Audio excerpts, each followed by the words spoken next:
Yes. Don't tell me. We are live. What I am and am not. You don't fucking know. You're live. We're live on YouTube. Subscribe to Drinkin Bros podcast on YouTube. All of the media company is on there. Ross Patterson Revolution, Drinkin Broettes, which is off to a bang. It's already in the top 50. Thank you for everybody who subscribed and downloaded the episodes. The first 10 are up now. And then obviously Drinkin Bros Sports. We are always live every week on this show. D'Anthony, I got a little something in my throat. You know what it is? It's that tiger dick, bitch. Yep. I mean, we did advocate for them to let the band play neck. And I'm kind of surprised that it wasn't a bigger deal. I mean, ESPN's not going to show that shit, obviously. No, but the fans did. Man, we took a bath on that one. It's like a real big bath. Yeah, so, I mean, I was just recycling money. Like I made on the two games on Saturday or on Sunday, I made I think $3,800. Yeah. So I didn't really lose anything. Well, we'll start at the top here with that because we had collectively we could have gained our total would have been $23,000. Yeah. Which is insane. How do we arrive at that number? Well, D'Anthony and I took Clemson before the season started. We do a way too early prediction show every year. It's one of our favorites. And we both picked Clemson to win. We won last year. We did not win this year. I think we got it at 2.5 or 3 to 1 odds. And then each of us I won about $4,600 off the bowl game season.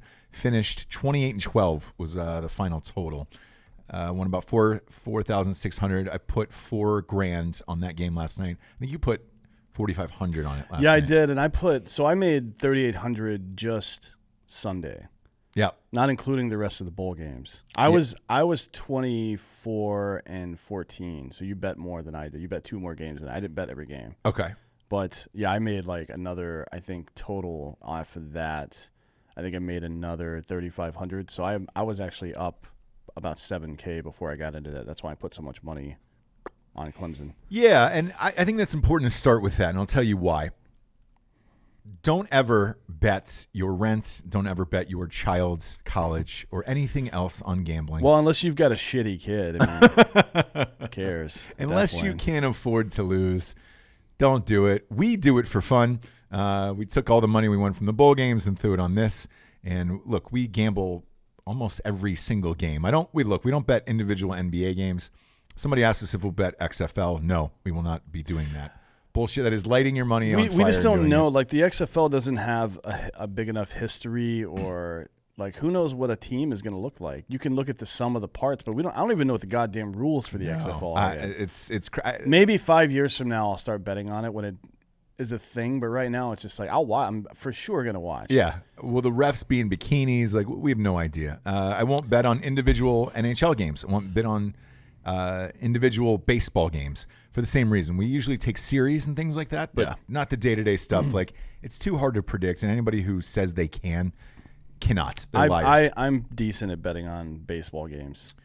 But individually, but even then, even on individual baseball games, I'm only in the 60 to 65% range, which for my taste is not good enough to go out and gamble your money on it. No, like in the playoffs, I'll bet every single game just because it's fun. But during the regular season, fuck that. Like if my NFL or college, like you're higher than me. I think I'm at like 71. You're higher than that. Yeah, so I finished the season in college. 73. I was at 73. At 81.2% was my final total in college. This is the best college season I've ever had. I don't know anybody out there who has called college games better than that. Yet some people raged. They were like, fuck you, you missed the title game. It's going to happen. I missed 19% of the games total for the year, but still 81%. I don't know who's doing that better. You're welcome to listen to whoever is on some other show. But it was a great, great college run. And look, the bowl games were magic. 28-12 was awesome. To win $4,000 on that and just pork it on the fucking national title game, fantastic. We bet every single game over the weekend. Just to your point, because we all bet on the NFL playoffs. I won 3 for 4 on the weekend. The only game I was incorrect on was Baltimore. I think everybody was, to be honest with you. But Yeah, I didn't bet that game. I didn't bet any of the games. I didn't bet either game on Saturday, but I bet both games heavily. I put I think 1,000 on one and 1,500 on the other one. Yeah. Because well, you've been all in, to be fair, on the 49ers all year. Yeah. You've crushed it with just 49ers bets alone. I don't know how much you've made this year. I have no idea. I mean, Jesus Christ. I know how much money is in my account right now. It's a lot. Yeah, it's quite a bit. And it's fun. So please, anybody at home, whoever is treating this as like, dude, I've got to pay the rent or whatever else. Yeah, don't do that. Don't do that. Luckily, in the 3 years we've been doing this show, only 2 people have sent me like, I'm going to kill myself or death threats of like losing a game. And it's like, hey man, I cannot change your life. I mean, I can mentally, I can spiritually, but I cannot change your life financially. I can give you the best tips that I can, and then it's up to you after that. But with gambling, it's called gambling for a reason. So don't do it. Yeah, do it because it's fun, not because you need to. If you're gambling because you need to, don't. Don't do that. That's like doing drugs because you need to. I do drugs because I want to. Yeah. I wake up in the morning, I'm like, you know what? This is stupid. I want to do some drugs today. Yeah. No. And I say the word drugs as I'm doing drugs out loud. The next big thing that's happening here is that LSU fans are turning into Patriots fans overnight. Crazy. Like it's I've never seen anything like this before. Look, I'm super happy for the LSU fans that I know and like. Yeah, Tony Temporello. Like Tony, Trey is a normal dude. There's a lot out there. Brooke is great. Yeah, our friend Brooke that lives in your neighborhood. Bayou Brooke. There's Baton Rouge Brook. I'm sure that 99% of them are that. Yeah. And I'm sure 99% of Patriots fans are probably like that too. Like most people just want to watch football and have fun. Yeah. But these years of bitterness over being a mediocre football team, and all of a sudden you're good. And look, it's not just good. This team has an argument for the best college football team of all time, which we'll get to. Yeah. It's not just good; it's great. Yes. But next year is not going to be like that. Burrow is leaving. Gone. And if you watched that Jefferson's game last night, you know that Burrow is the linchpin of that team. As a matter of fact, I have questions about him going number 1 over Chase Young. Mm-hmm. But the more I watch him, and because of the command he has over the team and then the locker room, I think he's going to be an outstanding NFL quarterback. And I'm super happy for LSU winning it. I like when things get changed up. I like dynasties too. And Clemson is a dynasty. They're in it every single year. Mm-hmm. But I like when a team like LSU wins. I'm glad that Alabama wasn't involved in any of this. Yep. It's nice. I don't care about conferences. I don't have a team. And I think LSU winning is great for college football because it's a great football school. It was in New Orleans. And goddamn, man, if you were a fan and got to go to that game last night, and then go spill on out to Bourbon Street, pregame on Bourbon Street. It looked pretty wild out there. Pregame on Bourbon Street, go to the game, fucking rage postgame on Bourbon Street. Is there a better place or a time than last night to have been an LSU Tiger fan, or a better place to celebrate it? No. Goddamn, man, it looked like a blast.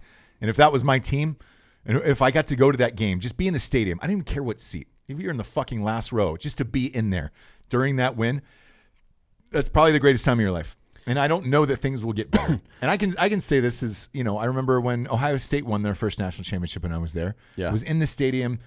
The excitement is fucking beyond, and it was not in my home city. I can't even imagine what that would be like. Yeah. But it's the best. It looked like the fucking best. The issue I have is, again, the fucking fans. Jesus Christ. Like I feel like LSU fans were very normal and reasonable and humble throughout their struggles. Yeah. And if you act that way, then it's the presumption is that you will be magnanimous when you win. Yeah. Right. For those of you that don't know what that word means, go look it up. Like win with some grace. Like Barry Sanders, every time he ran into the end zone, he dropped the ball and just jogged back to the fucking sideline. Right. I don't think he celebrated a single touchdown he ever scored. Not once. Greatest running back of all time. He is the most talented running back of all time. Saquon Barkley might end up eventually, just because the game has changed and the way he catches the ball is going to change stuff. And Christian McCaffrey, those two guys. We'll see what happens. But, man, if you can't win in a polite way, then man, you're the worst kind of person. Honestly, you are. That shows a level of like deep-rooted insecurity. Like, they know that this is never going to happen again. So they're just like, I guess this is my time to fucking be an asshole. Like the clock's running out. No, you don't have to do that, man. And when you do it, like it just makes you look like a fucking cunt. Yeah. Boy, they came out of the woodwork last night. And again, as if they'd been there a million times. The hilarious thing about it is, because look, we love going to LSU and partying there. Yeah. Tony Tamperella's got the fucking, him and Richard Danoff from this they've group. got the best two tailgates in the nation. And we also love Philly tailgates. But those are 1, 2, 3 and Drinkin Bros, right? Yeah, the Philly one's great too. So we were at the LSU Alabama game last year, where they got beat, what was it, 29-0? The nicest, most humblest fans, like everybody was laughing, having a good time. They were just like, well, this is LSU. And then people were chanting for Orgeron to get fired throughout the game. Yeah. Fire him, get rid of this fucking idiot, this dumb asshole. I mean, we heard it all from LSU fans in their own stadium. They were like, get rid of this dumb ogre. I mean, you name it, they said it. And you laugh it off because you're getting beat 29-0, and it is what it is. After yesterday, it was like, he's a genius. Yeah. He's the greatest coach of all time. He's not, by the way. He just happens to have Joe Burrow. Yes. Yeah. Joe Burrow is, man, I really wish we would have been able to see him play for 3 full seasons in a system that he knew and owned. Because he would have put up numbers that I don't know that we've ever seen in college football before. So somebody posed an interesting question on Drinkin Bros, and by the way, we're live on YouTube. We'll answer all your questions today on YouTube, and and we also posted something in the group, Drinkin Bros Sports Facebook group, which is private. Anybody can join. Only rule is don't be a cunt. We had one last night. Yeah, we can talk about her as well. She's no longer in the group. The Sarah Williams. We just have a Sarah Williams award for just the worst human being ever, and just have that trophy and give that out to somebody. But we'll get to her in a second. Somebody posed the question of Richard Repka. Real question, is Joe... Oh, no, that wasn't the one, but this is really funny. Real question, is Joe Burrow use a wheelbarrow or some kind of satchel to carry around that giant dick? Yes, he probably must. does. Yeah, After he last must. night. No, but somebody posed, is Burrow the greatest college quarterback of all time? No. He didn't have the playing time, exactly. Even if he had been in the system last year, Well, and he had the same season. If he had the same season last year, maybe you could make an argument with truncated timeline like that. Only 2 seasons played, and one of them kind of under the stress of last year was mediocre, playbook. and he was a late transfer out of Ohio State. Yeah, not enough time to learn the playbook, and I think. I mean, they installed an entirely brand new offense this year, so it's a whole different team altogether. But I guess if the question was, did he just have the best single season, yes, of all time? Yes, he did. I think you gotta not just because of the numbers he put up, which were record breaking in some cases within his conference, within everything. Yeah, I remember last year looking at Dwayne Haskins' numbers because I thought that was the greatest year I had seen. Yeah, he had 50 touchdowns, 50. Burrow had 60. I mean, that's not even fucking close. Well, he had 65 if you include his rushing touchdowns. Yeah, but 60 passing. Yeah. What? That is to me, that is the greatest single season of a quarterback in college football history. And it's that. Well, he didn't do it on some fucking some MAC team. No, right? He did it in a major conference, and his team won all 15 games, and they beat 7 top 10 teams or 5 top 10 teams. Seven ranks overall. Yeah. And it's definitely the best. It's hard to make any kind of argument. Like the 2001 Hurricanes were very dominant, but they weren't like this. No, like there's not. I don't know that you can make. I know the '95 Nebraska team was fucking great and dominant and shit like that, but there hasn't been a confluence of a single player having an outstanding individual season, like the best that we've ever seen from the quarterback position, and what they did that no one's ever done before, that's beat 7 ranked teams en route to a national championship. So I don't know how you can make an argument against, I would love to hear them, but I don't know how you can make an argument against this being the best college football season ever. Yeah, so I look at it from, all right, we'll start with Joe Burrow. Is this the greatest single season in college history for a quarterback? Yes. In my opinion, it's not even close. if I'm picking the greatest college quarterback of all time, I still go Tebow. Just because of what he was able to do. Dorsey is hard to go against, too. Dorsey won 39 straight games, including 2 natties. Yeah. You know what I mean? Yeah, it's tough. It's a tough and one. maybe that's even just recency bias because that's when we were growing up watching football or going through school and stuff. College football has changed. It is all air raids now, and it is fucking bomb first, run last. Yeah. And it's fun to watch. That's why we love it now. The only team in the SEC that needs to switch on over now is Georgia at this point. Jesus Christ. Even Saban switched. Ohio State switched. Everybody. LSU switched last year. Yeah, I wouldn't. I can't say he's the greatest of all time simply because he only had 1 year essentially. The other year was you're just trying to catch up, man. Learn the playbook and all that other shit. Is LSU is this the greatest single season for a college football team of all time? Yes, in my opinion. What do you say? I don't see how you can say it's not. But, I mean, I don't think their defense is all that dominant, honestly. Like, I think teams have beat themselves. Like Clemson, for example, in the first half of that game, for the first, 3 quarters or 2/3 of that first half, they were in control, and they had 2 opportunities to stretch a lead out. And they fucked both of them up. And then I noticed that somewhere in the second quarter, they stopped trying at all for any big plays. So before the game, Orgeron's being interviewed, and he's like, how are you going to take advantage? Or the reporter was asking him, how is he going to take advantage of what's essentially a home field advantage, right? And he said, big plays inspire big emotions, right? And from the very beginning, the first 2 drives for Burrow were tough. Clemson was all over his ass. Man, it was 17-7 Clemson. Yeah. But then he started throwing the ball downfield and was successful more times than not and on the longer, more difficult throws.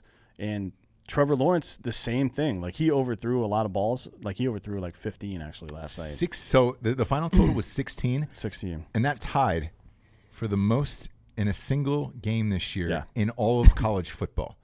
I'm talking about even the shitty schools like Rutgers. Like, you were talking about the Rutgers quarterback. Yeah. But, he was most of the balls he overthrew were mid-range passes. Almost every time, one time he overthrew a receiver downfield, but almost every time he threw the ball downfield, like a 48-yard pass or longer, it was either a catch or a fucking PI. Every single time. Almost every single time, except for, I think, once. So how many times do you remember in the second half Clemson even trying to throw the ball downfield? Because I don't remember any. I'm sitting there watching, and it's like a couple of minutes into the third quarter when they get the ball back after LSU has their first possession. And I'm like, what are you guys doing? What are you waiting for? Yeah. Like, where's your sense of urgency? And I think that's been Clemson's problem a lot this year.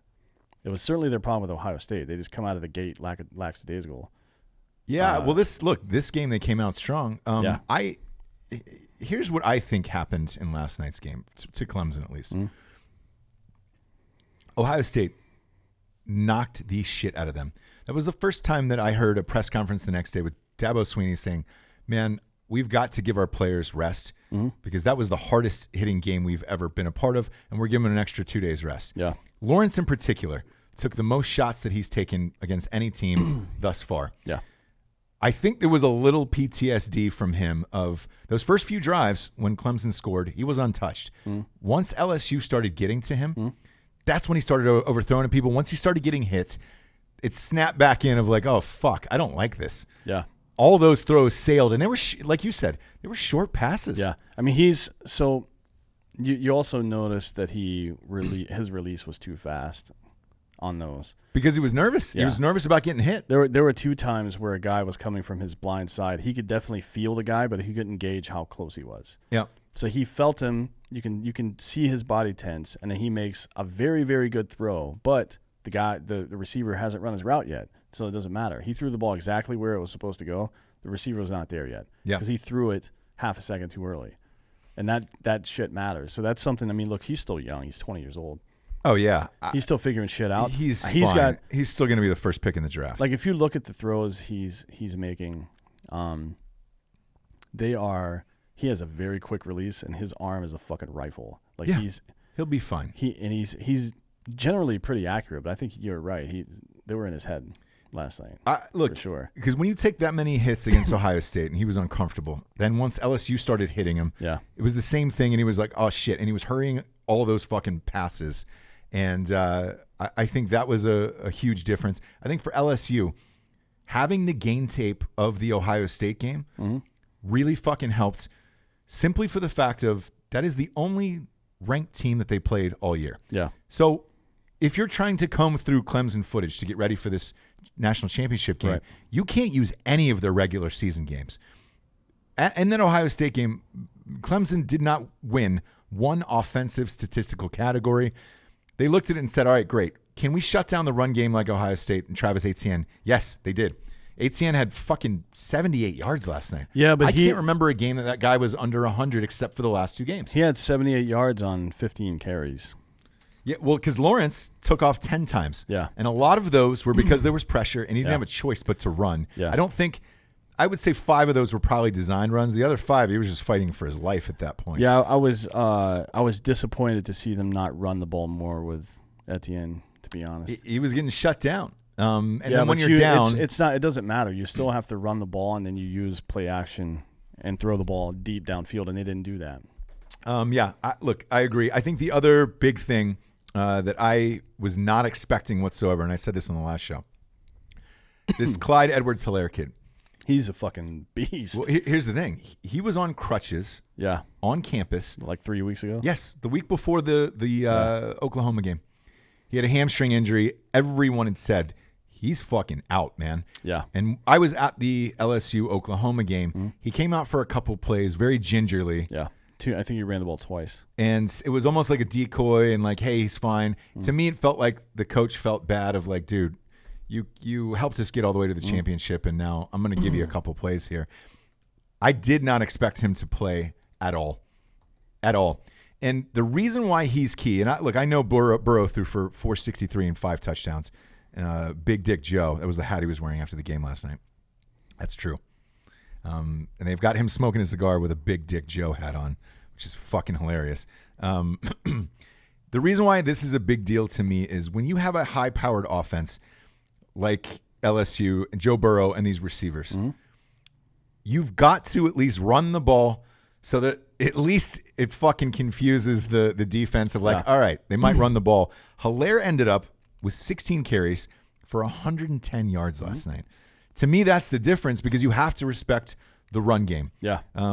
What was his receiving from Helaire? 5 for 50. He had 5 catches for 54 yards. That's outstanding, man. I mean, it's very good. I wonder now where he is on the draft board because he's a junior.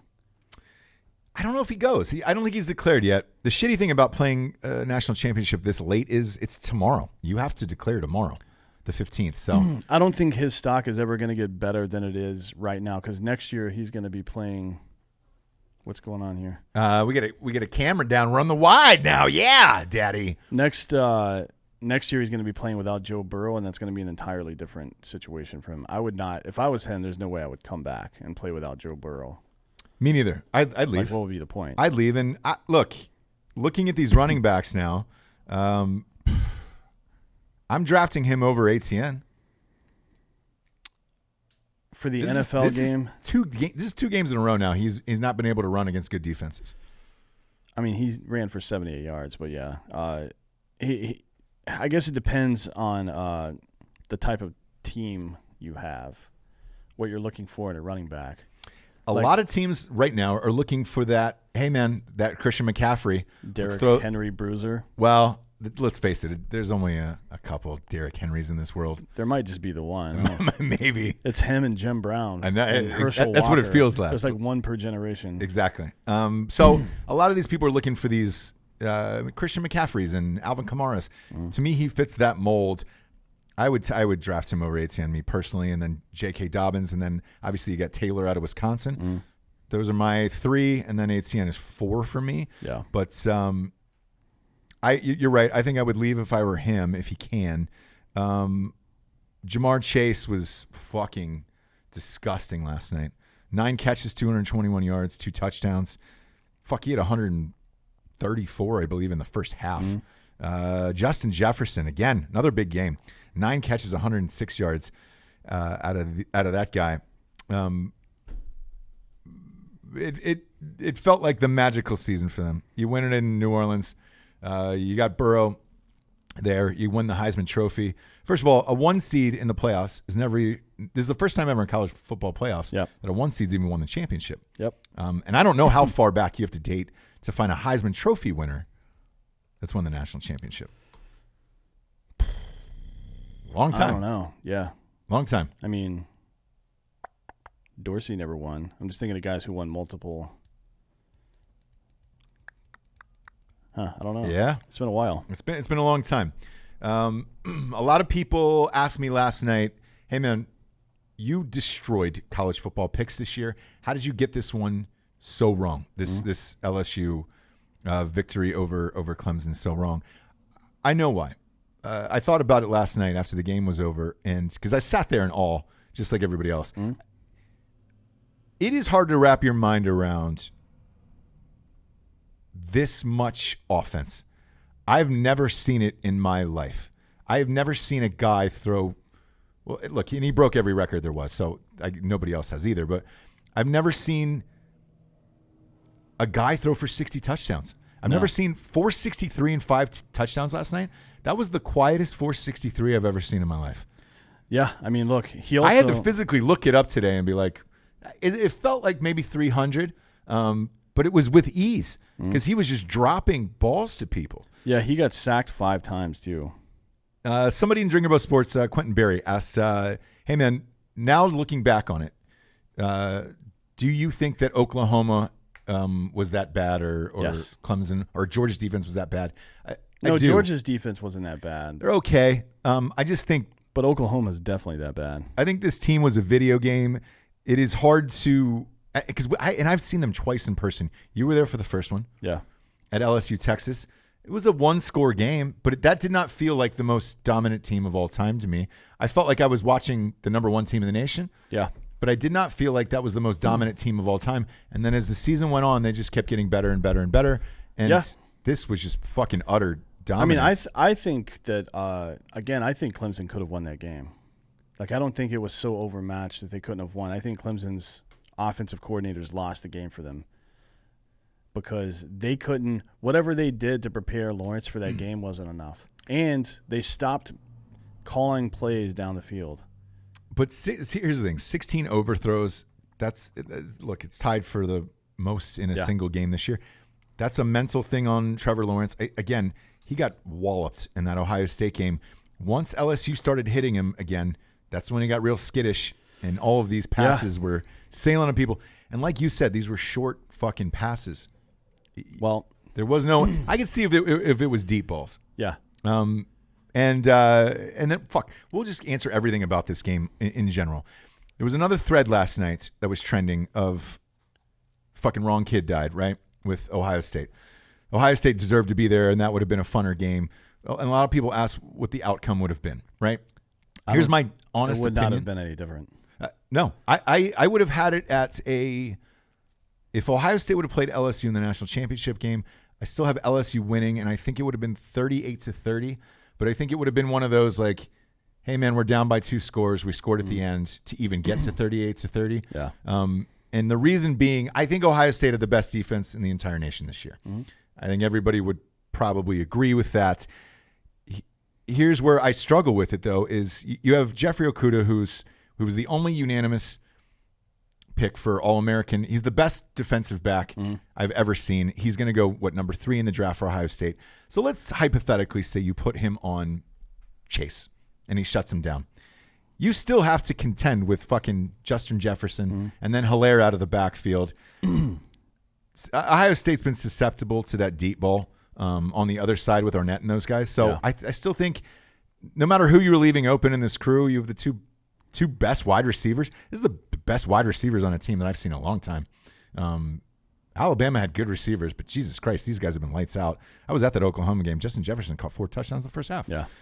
I think that would have been the key. You wouldn't have stopped Burrow from bombing away, and I think LSU would have won the national championship anyways against Ohio State. So all of it is a moot point. I disagree with you on the Clemson thing. Once he got hit, there was no coming back. I think the final nail in the coffin for Clemson was my sweetest bit of irony. Oh, yeah. Was the targeting call against their defensive captain. Yeah, that's pretty funny. Threw him out of the game. Because not one Clemson fan could go and bitch about targeting after what happened the game before. Yeah. When Ohio State lost one of their best players. I'm sure targeting. They will. I don't think. A little bit, maybe. You can't. Look, and I'll say the same thing as I said in the Ohio State game. I hate that call. I fucking hate targeting. If there is malicious intent, which I don't believe there was in the case of that kid last night, or in the Ohio State game, let it go. It's a tackle, and hey, man, but review it and make sure it's not malicious. I think the Clowney hit against Carson Wentz was malicious with intent to knock him the fuck out. Clowney should have been thrown out of that game in a 15-yard penalty. These two kids in these last two games, no, and it changes the tune of the game because they were down by 10 at that point, and then LSU put their foot on the gas and then went up by 17, and it was all over. I also think LSU could have scored another touchdown at the end of the game. If they had wanted to, yeah, they could have. But, I mean, Clemson had one pulled off the board, too. On that defensive pass or offensive pass interference, yes. Yeah. I mean, that was a terrible call. Horrible call. And who knows how that changes the game. You never know. Yeah, you're right. Again, I don't think it does seem like LSU let off the gas a little bit there at the end.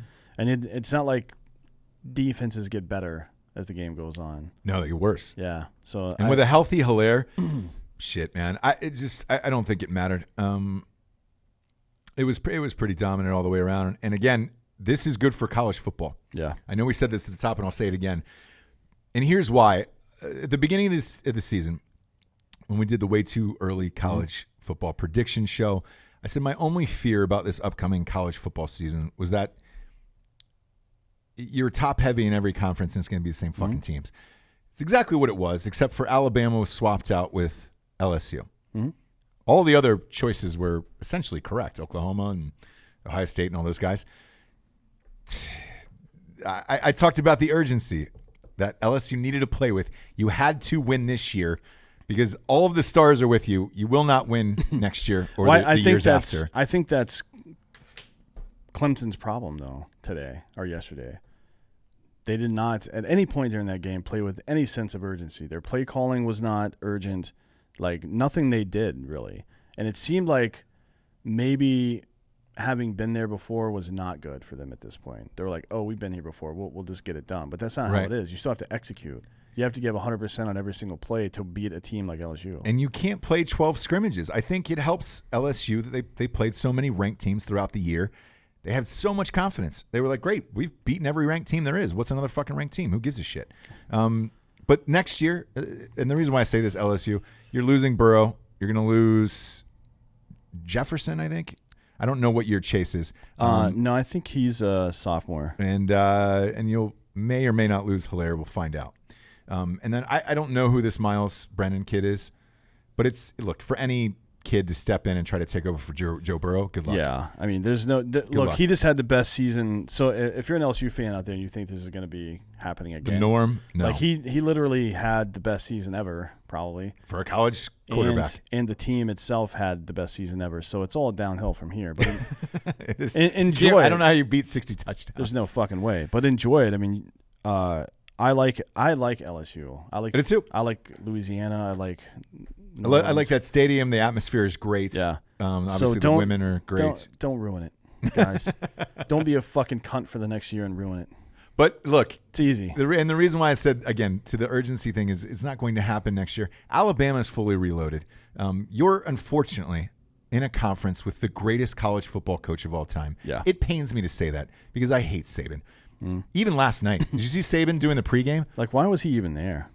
He has to for recruits, and so he's got some FaceTime. They all do it. Urban Meyer did it, used to do it all the time. Yeah, it's true. Saban does it all the time. The beauty of it for me is if you're an LSU fan, he looked so fucking miserable. Even his speech was angry, like the way he was describing things, and it was like, hey, man, we're just talking pregame. And he was just like, well, Burrow's going to do this and that. And, there's this, he's going to burn you on this side. All of it was just so angry. I forgot that he coached LSU. Yeah. I completely forgot. He was there for 5 years. Yeah, I forgot. I don't know if you watched it before the game, but the coverage that was on ESPN2 of pregame was Pat McAfee and a couple of the guys from ESPN. Yes. Then they did. McAfee is great. Can we just put McAfee on forever? Yeah, I don't know if anybody watched that broadcast because ESPN was the main broadcast and ESPN2 was those four guys walking up and down the sidelines and the game was going on in the background. Right. So I don't know if anybody watched it. I considered watching it because they were so entertaining pregame. Yeah.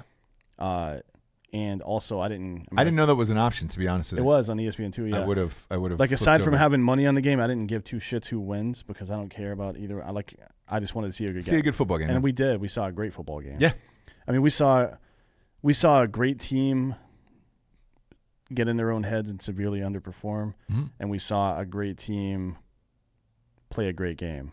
So, I mean, that's what typically happens. We saw the single greatest season of a college football team ever. And it was great to see them perform at the top level that they have all year long. I don't know. In my opinion, they exceeded all the expectations. Oh, yeah. I mean, Jesus Christ. I don't know how you can not be a Joe Burrow fan at this point. I don't either. Like, no matter who your team is or what your fucking affiliation is, if you're a Cincinnati Bengals fan, and I'm sure some exist, like they sell tickets to the games, right? Yeah. So let's we'll hop into that. There's a thing that was been going around online, and especially in the Drinkin More Sports group of. I love how every Ohio State fan is trying to claim Joe Burrow in a national championship. No one's doing that. Everyone loves Joe Burrow just because he's a great kid. Yeah. Graduated from the school. He won a championship with LSU. No one is trying to claim that. At the time he was there at Ohio State, he was with 3 quarterbacks that all went into the NFL. Dwayne Haskins, J.T. Barrett, Cardale Jones. Now what they did in the NFL or what they're going to do with Haskins, you can't control that until once you get there. Neither can Joe Burrow. But he was at the wrong place at the wrong time. When he was supposed to start, he broke his wrist and he was out. Therefore, Haskins took over. Haskins became Haskins. First-round pick. Nothing you could do. I'm glad he left, got to play somewhere, win a national championship. If it's not, unless LSU was playing Ohio State, everyone in the state of Ohio is rooting for Joe Burrow. Yeah. Not only because of Joe Burrow and the kid that he is, but the Cincinnati Bengals have the top pick. An Ohio native going home to play in Cincinnati is a big deal for them. Yes, there are Bengals fans. They have not existed for a long time because they have been shitty since the Icky Shuffle. Since Boomer and the Icky Shuffle. There is great fans in Cincinnati. It is a fun environment to watch football. They have not put the product on the field that is worth a shit. For 20 years. 25 years. Yeah, maybe longer. What was it? The 91, 92, somewhere in there? I was so young I don't remember. You were a child. Yeah, you were probably in probably fucking diapers. 4 years old. Because you were born in 1990, what? Fuck, 93, I think. But that is why everyone is in the state of Ohio is excited for Joe Burrow. Ohio is a football state. I can promise you this. If you wanted to, if you ask any Cleveland fan, let's just take Cleveland because I think the Browns are more rabid than the Bengals. If they would trade the LeBron James championship for a Browns Super Bowl, every single person in the state of Ohio would check that box and say, give the fucking title back. We would rather have a Super Bowl trophy. So for Joe Burrow to go home to Ohio and play for the Bengals, yes, they're shitty, but you've got to start somewhere. And starting with a quarterback who's going to put asses in the seats, sell tickets to the game, get fans excited about the Cincinnati Bengals again. That is a big fucking deal. That's why everybody in Ohio is excited for this kid. Now he's going to go home and play for the Bengals, and I wish him the best. The only thing that sucks for him is that he's playing for the Bengals, and that organization as a whole is so shitty. I hope he doesn't get lit up like who was it, David Carr for the Texans? Yeah. I don't want to see that happen to him. People forget everybody knows Derek Carr for the Raiders. Everybody forgets about David Carr, who was awesome. He was way better than Derek. And he played the first couple of seasons for the Texans when they were an expansion or relocation team, right? He got sacked. His first 2 seasons, he set the record and then broke the record for getting sacked in a season. Yeah. He got fucking raped for 2 straight years. And I think he ended up playing another year and a half after that, but it was terrible. And they were finally like, look, dude, sorry, you're dead. you're dead and gone. You're gone. Luckily, he's one of the best looking men on the face of the planet, and he's got a job at the NFL Network, and he's fine. He's fine. He made that rookie money. He's fine. His brother's fine. They're all rich, and everything turned out all right. But I mean, the Bengals have Joe Mixon. Joe Mixon and AJ Green. Is AJ Green going to come back now that I think he's Burrows is going to get? He's 31. But is he really? Yeah. Is That's he not bad. No, not at all. He's fine. He's just had an injury this year. But is he going to come back and sign a new contract with them since Burrow is coming? I would have to say yes, because I would like to see. That Tyler Boyd guy is pretty good too, for the wide receiver for the Bengals. It's not terrible. Just protect Burrow. If you remember back to when Eli Manning got drafted. No, Boyd had 1,000 yards this year. Yeah. That's what I'm saying. Yeah, you got Boyd, Green, and Mixon.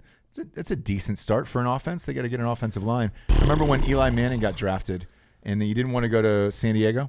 Yeah, because they don't have a goddamn offensive line. And I wouldn't want to. You didn't want to get killed because Archie Manning got killed. I mean, shit. Even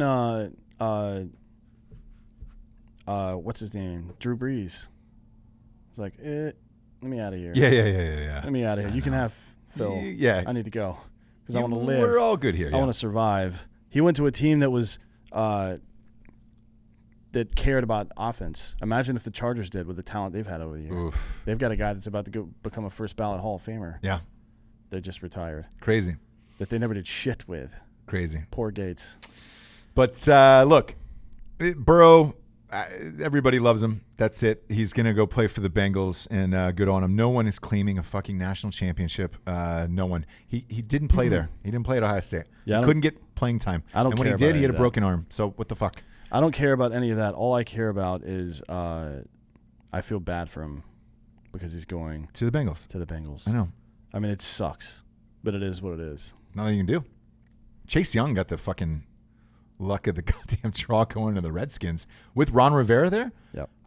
Hey, this is a way too early prediction, but I think the Redskins are a wild card team next year. I think they're a playoff team. I think, oh, man. It's way too early to say it, but if you get Chase Young, because I like Ron Rivera as a coach, man, and he's good with young quarterbacks who listen. Cam Newton didn't give a fuck about him. I think they win that division. I don't think the Cowboys are getting any better. I do. I think with McCarthy, I do. I think with McCarthy, they're gonna have a struggle year. I got the Cowboys winning that division, and I got the Redskins as a wild card next year. Maybe. I mean, I think the Eagles or the Redskins. I mean, that's for the NFC. That's a tough division. But back to college football real quick to cap this off. The last we'll close out with a parody thing, and then we'll get to some of your questions here. Who the greatest team of all time is, and then we'll get to the NFL picks. The parody thing is simple. Look, you're going against Saban. He's reloaded. Alabama's going to be there. Clemson's going to be there. What do you think? Clemson 1 next year? I think the preseason polls will probably be this. Clemson 1, Ohio State 2, Alabama 3. I would have said Georgia 4, but Fromm just left. I don't know who their backup quarterback is. And look, as shitty as it sounds, Oklahoma's going to be there. I think that Rattler kid is amazing. However, after getting stomped in all these playoff games, they're going to have to win out. They're going to have a perfect season to get in there. And then, look, Texas, do they come back? I don't know what the fucking deal is there. Man, I don't know. And then we'll see how this Miles Brennan kid does for LSU. But that it's going to be the same fucking teams, man. So buckle up. National championship next year. Clemson, Ohio State. Why? Same identical teams are coming back pretty much, and they're just reloaded at the same position. Clemson does not play anybody. They got 12 more scrimmages, and then they go to the playoffs again. Ohio State's got a tough schedule, but it is what it is. I fully expect LSU to be a top 5 or 10 team. I do too. But can they win again without Burrow, without the magic year? I don't know. No, they're not going to win the national championship. But you also there's other SEC teams you got to watch out for. Florida might be a top 5 team next year. So here's the weirdest thing about the SEC, and this just happened in the last week and a half. Auburn might be a number fucking dude. Auburn or a top 5 team. That freshman kid. Yeah. Bo Nix had a great year, man, and they've got a decent little defense down there. As LSU found out. Yeah. The SEC next year. So, and here's to all you fucking SEC homers, which I'm fucking tired of hearing it. The fucking SEC will be the best conference next year by far. Yeah, it's not. No one's even close. I mean, no one will be even close. The ACC next year. only has Clemson. That's it. The Big Ten has Oklahoma. No, Big Ten's got Ohio State, Michigan. Not the Big Wisconsin. Ten. I don't know what's going to happen with Nebraska. Well, Wisconsin loses Taylor, so I doubt they come back. Well, every year it seems they have a fucking superstar running back Yeah. that goes for 2,000 yards. Ron Dane. It'll be somebody like that. Maybe. We'll I'm see. always expecting it. We'll see. Michigan State's usually always pretty good. Defense, Minnesota's. they can't win games. Minnesota was a flash in the pan. They're not going to build. I mean, but everybody said Maybe. that about Clemson in 2013 Yeah. too, with Taj Boyd, and then all of a sudden Dabo built this program. Maybe. So, look, I got onesie, twosie. SEC is ahead of everyone. And then they got Lane Kiffin is coaching Ole Miss. That motherfucker's a gambler. You know, he's good for one dirtbag fake punt from the 20 to win a game over somebody. And then you got the biggest gambler of all time now. Mike Leach is coaching Mississippi State. This is the guy who doesn't fucking punt on fourth down. He doesn't go for field goals on fourth down. He goes for it every single time. That guy's air raid system is insane. If he's able to apply that to Mississippi State and they try to go for 60 every game, having to play them is zero fun. And then Florida's on the upswing, man. A lot of people have them top 5. I think Florida could be. I think they could be a top 5 team. I mean, honestly, it depends on. They have a good recruiting class this year. It depends on how their freshmen perform because look, they're close, but they're not there yet. But a little experience and some backup can help you get over that hump. Yeah. But you're right. There's no Big 10, Big 12, ACC. No one's going to put up 4, maybe 5 contenders other than them. No. Everybody else is 1 or 2, I think. No. If you're talking about legit, like Texas maybe, but I don't know how good Texas recruiting class is. And then Oklahoma's obviously got a great team, but yeah, I don't know. And a lot of people are putting stock in bowl games of the SEC had the best record in bowl games. Since the college football playoffs have started, all these kids are sitting. No one gives a fuck about these bowl games anymore. Yeah, bowl games are not. I know I don't. Of anything. I'm not lining up for the tickets for the Tax Slayer Gator Bowl. I don't even give a shit if Ohio State's in it. I don't care about anything other than the playoffs at all. Yeah. Maybe the Rose Bowl just because of the nostalgia of it, where you're like, oh, I mean, it depends. If it's some kind of rivalry game that got set up, that would be interesting to watch because, look, I didn't watch Penn State's bowl game. I don't give a shit about that. No. If it's not a CFP game, then I don't care. I don't even know what bowl game they played in. I don't either. We bet it. I know that. But somebody else on Drinkin' Bros said you and Stephen A. Smith got absolutely silenced last night. We did. It was a masterful performance. But yeah, man. Look, Clemson will be number 1 next year. There's nothing you can do about it. They're only out of conference game. They only play one ranked team next year. It's Notre Dame. And it's Notre Dame.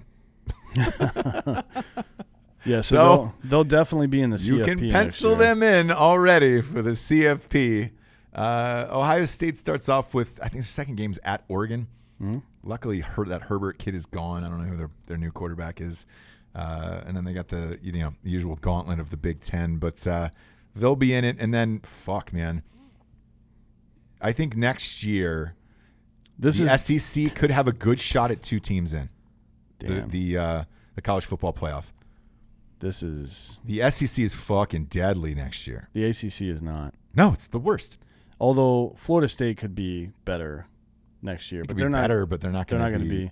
This is Clemson's. This is Clemson's schedule next. These are the teams they're going to play. This isn't in order or anything. Okay. Akron. Oh, the Zippers. Good for them. Yeah. Notre Dame. Yep. Which is Notre Dame. The Citadel, which is a D2 school. D2. South Carolina, which is a D2 school. Yeah. Boston College. You never know with them. You never know. They just hired one of Ohio State's assistants there. Mm-hmm. No, they're not going to be anything. Louisville, again, the only time they've ever been good is when Lamar Jackson was there. They had an uptick year this year. I think they finished 9-4. They came back. They might be all right. We'll see. Yeah, but they're not going to beat Clemson. No. NC State. Nope. Gave up 35 points to Clemson in the first quarter this year, so that's not happening. Off.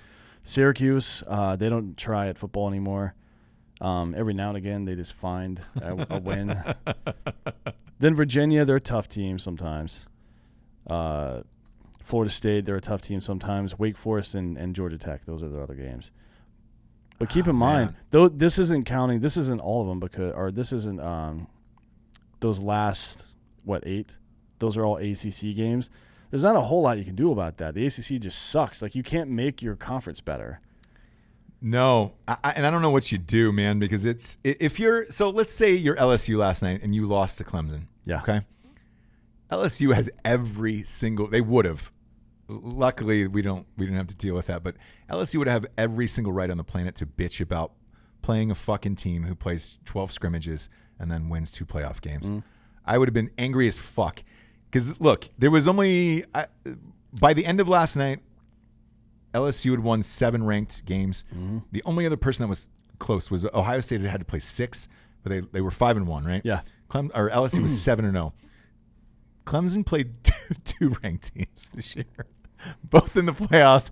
If I was an LSU fan and the Clemson would have won, I would have raged last night. Yeah, man. Now, here's what's interesting, because usually a schedule that we bash every year, we just absolutely bash. Alabama? Yes. Yeah. Has scheduled they've got a difficult schedule. And the opening game would be fun. Maybe we should go down and see this. It's at Jerry World. Against USC. Yeah. They lead off with USC, then they go Alabama, and they play the D2 school, Georgia State Panthers. That's fine, because your next game is Georgia Bulldogs. Yep. And the reason why that's cool is because they're in the other conference. They technically don't have to play them. Yeah. Then they play Kent State. Do you think they're called the Golden Flashes because of the muzzle flash coming out of the end of the guns of the National Guardsmen that shot all the civilians down there? Yes, they do, actually. Okay. Interesting. They do. Sorry about that for folks at home.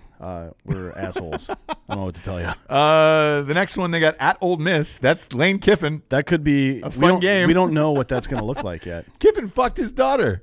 His own daughter? No, he fucked Saban's daughter. Oh, yeah. Yeah, that's why he got fired. Do you think, how in college football where they hold up random signs of things that's their signaling? Do you think one of them will be a picture of his daughter? How fucking funny would that be? Lane Kiffin doesn't give a fuck. It wouldn't surprise me. That would be so funny. I mean, look, the only thing that Saban can do now is fuck Lane Kiffin's dad, I think. That's it. It's the only thing left. Next up, we get Arkansas. That's nothing, yeah. It's 0. Mississippi State's. Now Mississippi State's got Mike Leach. Yeah, they got a new coach too. Who knows what he's gonna do? He might just. He's the craziest coach in college football. Yeah, he doesn't give a fuck, man. I mean, I wonder. You have to think going to a school like this though. Maybe they're like, hey, we don't really do that here. Next up, they got at Tennessee. I hope Tennessee is better. I know I say this fucking every 2 weeks, but I like partying there. I hope they get better. They finished the season on a high note. They got an onside kick against Indiana. They scored a touchdown. They got an onside kick, threw another touchdown at the end of the game, and won their bowl game by like 2 points. I hope they're turning it around because I enjoy partying there. At LSU on the 7th. That's a fucking tough game. Then they play the UT Martin Skyhawks. It's another D2 school. But then they close out with Texas A&M and Auburn. It's a tough schedule. It's a tough schedule for Alabama next year. Auburn will be ranked. LSU will be ranked. Mm-hmm. Texas A&M maybe. You never USC know. will be ranked. USC will be ranked and Georgia will be ranked. That's at least 4, not including the playoffs. So if they were to win all these games, at a minimum, they would have 6 ranked wins. Yeah. That'd be a great season for Alabama. Season for and nobody could say shit about it. Nope. And again, they're fully reloaded, so they're back. I'm curious. I might want to take a little peek, see at LSU's schedule. They always schedule tough. They had a fucking rough schedule this year, man. That's why they deserved it in every fashion. There's not one thing you could pity pat on, No. Nicky-knack. You can't take anything away from it. They played the toughest schedule there is, and they dominated.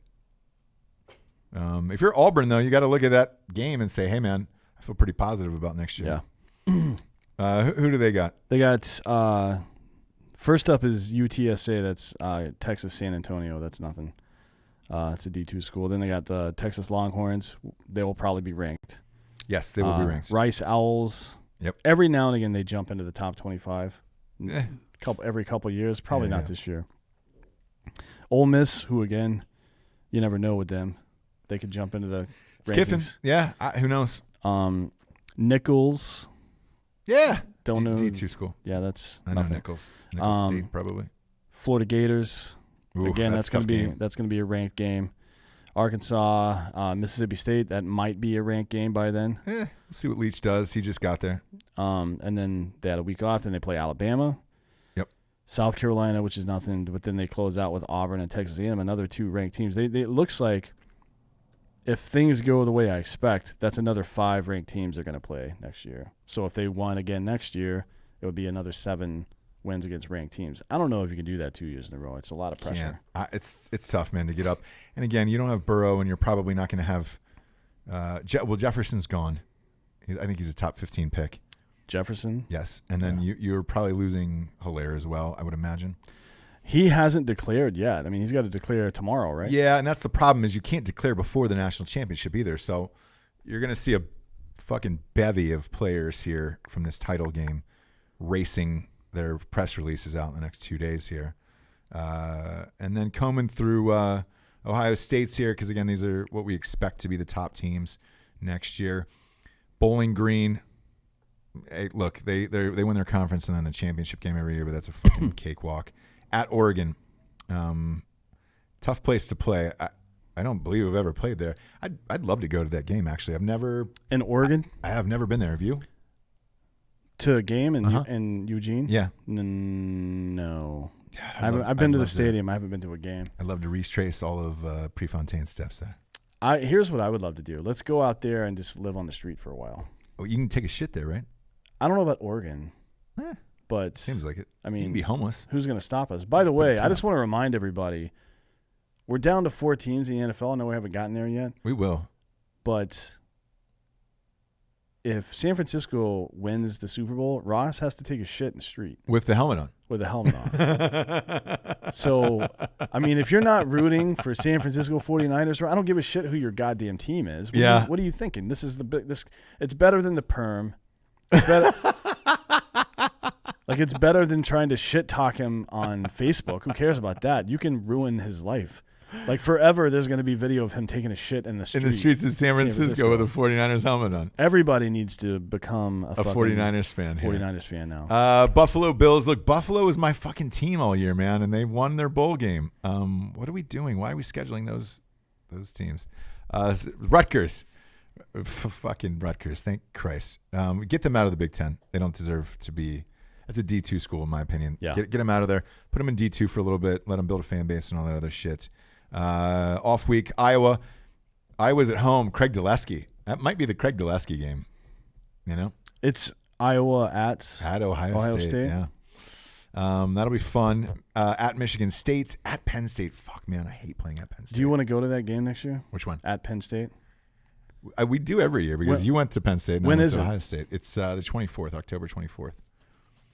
Oh, I'm down. Yeah, we had a really fun time tailgating. Yeah, it was fun. I'm down for sure because you can get an RV and just fuck shit up. It's great. Can, but I think this time I would want to be somewhere closer to the city or something. Because as fun as that was, also you're in the middle of nowhere. Also, if Richard Danoff shows up again at 4:00 in the goddamn morning and bangs on the camper door, I'm gonna rape him. Here's the thing, Richard. You're welcome to come the night before with us and stay in the camper. Yeah, you can sleep in bed. Sleep with us. Yeah, you're fine. I don't care, but don't wake me up. We trust you guys. We love you guys. Son of a bitch.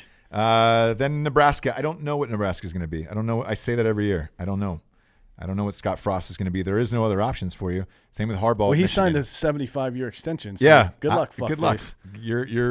That's your bed. You're lying in it. And Indiana Hoosiers. That's fine. Maryland. That's fine. Illinois. And then Michigan. So yeah, they'll be in the playoffs. Yeah. It's pretty fucking simple. That's a middle of the road. Yeah, so Oregon will be ranked. What do we got here? Iowa will be ranked. Michigan State will probably be ranked. Penn State will be ranked. And then Michigan will be ranked. So what are you looking at? 1, 2, 3, 4. Yeah, and then with the CFP, that's 6. That puts you at 6 ranked teams. Not bad.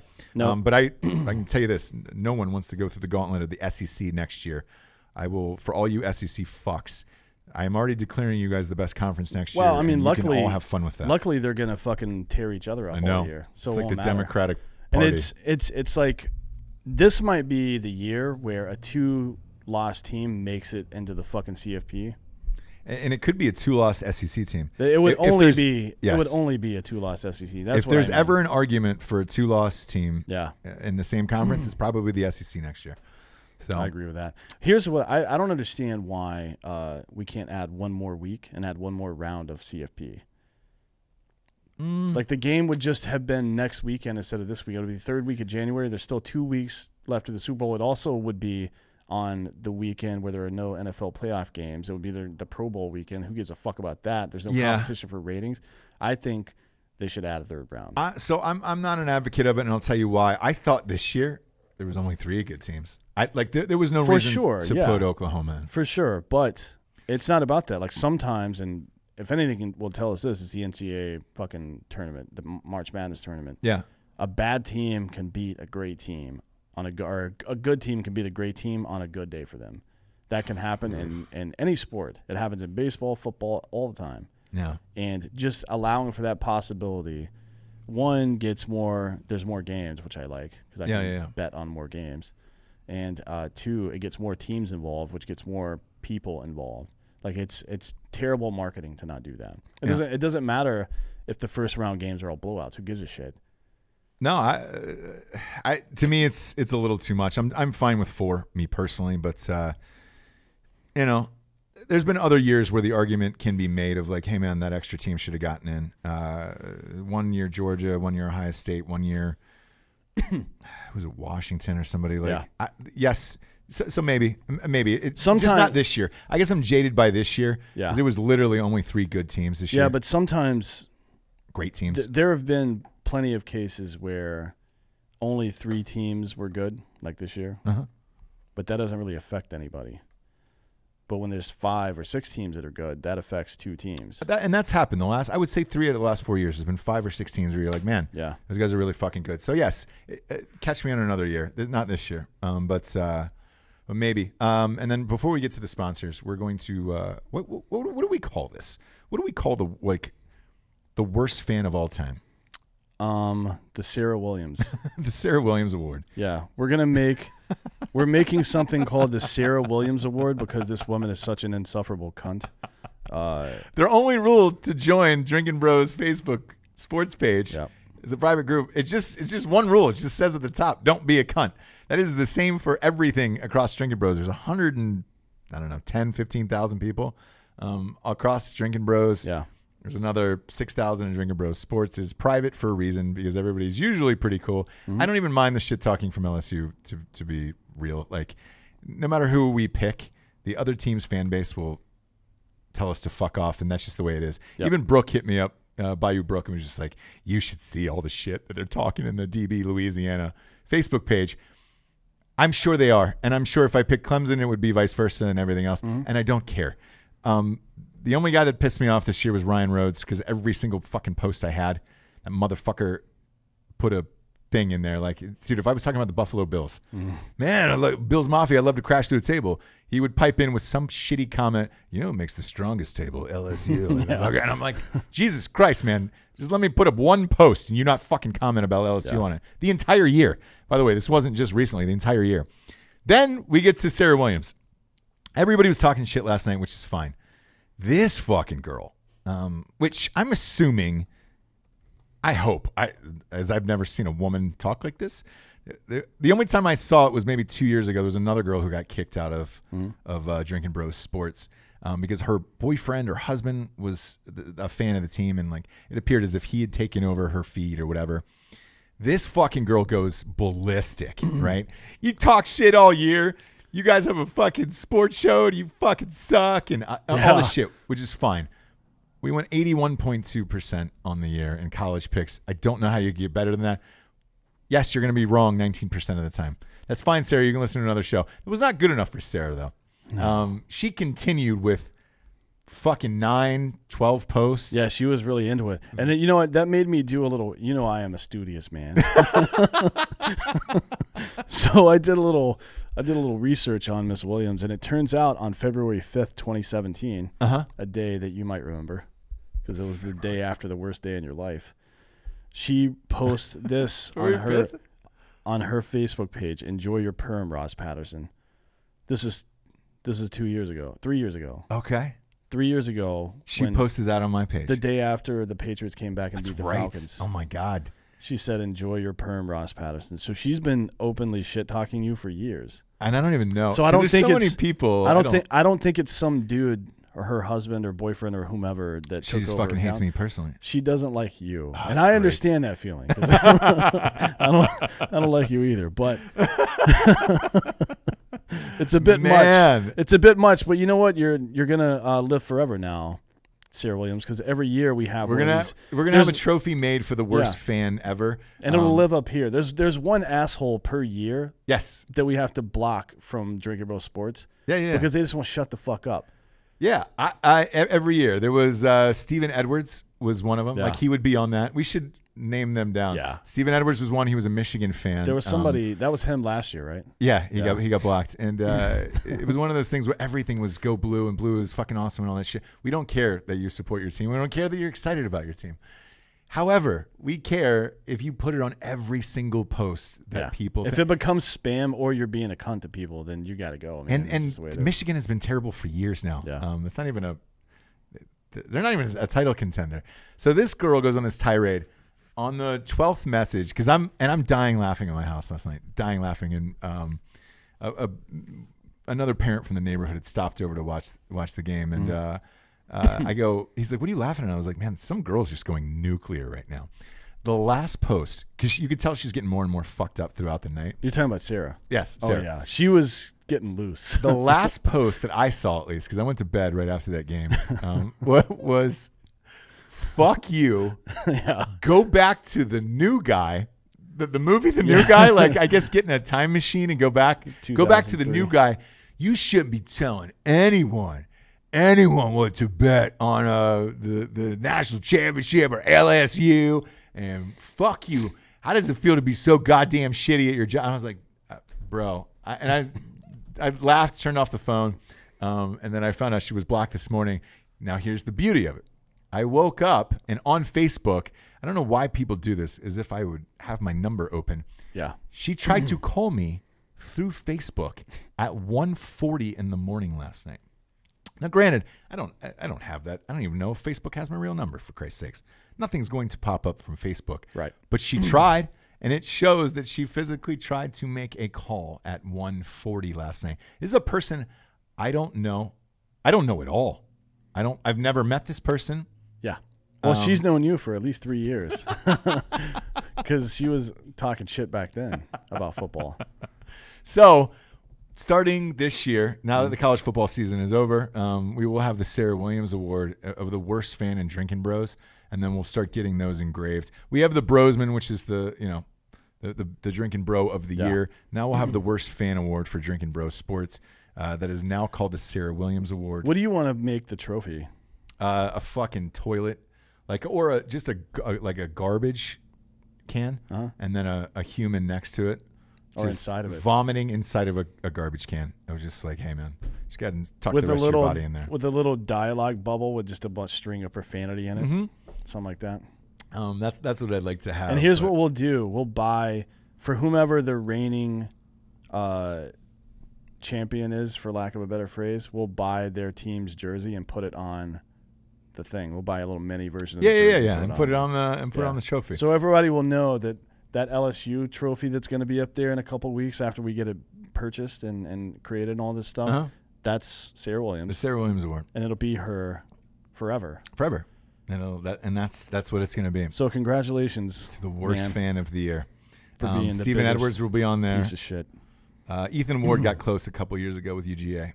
It was just like, hey, man, UGA is another team that hasn't won in 40 fucking years or whatever it is.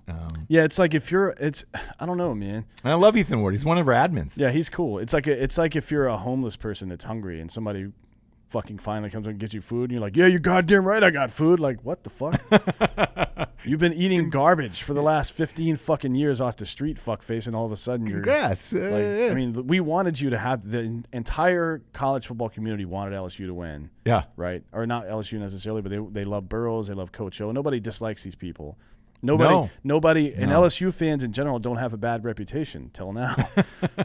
Like, just fucking calm the fuck down, guys. So yeah, we're gonna have that award, and boy, that got dark last night. Again, it's just years and years of bitterness.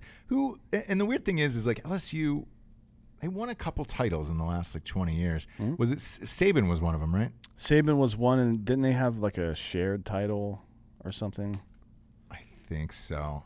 But yeah, look, once every 10 years, it is what it is.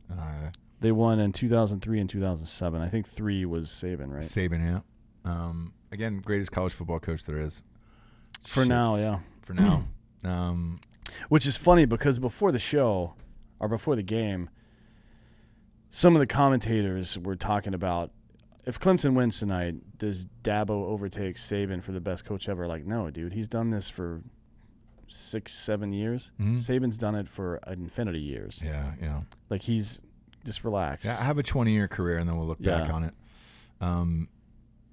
But, yeah, and even Coach O, man, that's the perfect coach for them. But that's not and this is no offense, but he's not a worldwide. Like, he's not going to be revered as one of the greatest coaches of all he is time. Exactly where he should be. Yes. He should stay there for his whole goddamn life. Yeah. And they love him. Yeah. As they should. He's a local guy. Yeah, he's a shrimp boat captain.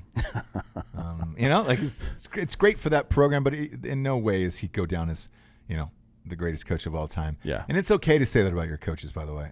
Be honest about your team. I hated Coach Trussell for Ohio State, and he won a national championship. I fucking hated him so much. I hated his cheesy-ass vest. I hated his cornball fucking statements. Same way I hate Dabo Swinney, except he was my coach. And I was like, fire this motherfucker. Get rid of this shitty offense. Yeah. I was tired of winning. We won. Look, and that guy only lost like 7 games. Well, the thing is, like, statistically, he was great, but watching them play was so fucking boring. It reminded me of the Patriots. That's why I hate watching the Patriots, because they're so boring. Yeah. I just wanted him fired. If you're an NFL head coach, you're managing coordinators for the most part. Yeah. And obviously, the ones that get more of your attention will probably do better.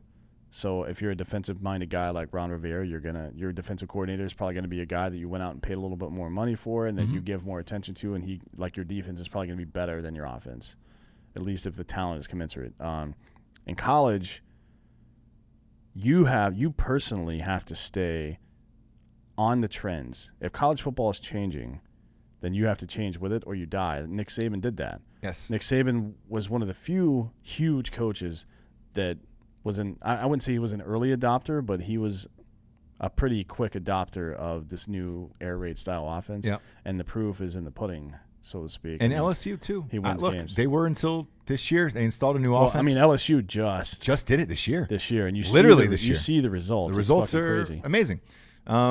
Georgia's still behind in this one, but it's fine to fucking be honest about your coaches. I got kicked out of I was in this underground Ohio State fucking bullshit email thread with like 900 people, right?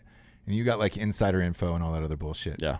They threw me out of there when Coach Tressel was in there because I was talking so much shit about how I hated him and his stupid fucking vest. Yeah. That they were like, dude, you can't hate your own coach this much. I go, yeah, you can. When every game is 17-10, you can fucking hate him. And we had the talent to do other shit. And he won a title. And people were like, you're hating a coach with a title. And I go, I know. I fucking hate him. Get him out of there.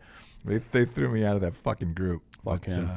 When did he win? 0-2? It was against he beat Miami, right? Yeah, it was a 13.5 point spread. Some people in Drinkin Bros were talking about how the refs won that game. No, Willis McGahee's knee getting blown up. And Maurice Clarett having the best game of his goddamn life won that game. Yeah, Maurice Clarett was great in college. There was a pass interference call at the end of the game, the very last play of the game, actually, that they bitch about. But to me, it was a bang play. It could have gone either way. Yeah. I think Miami fans can gripe, Ohio State fans can gripe in that one.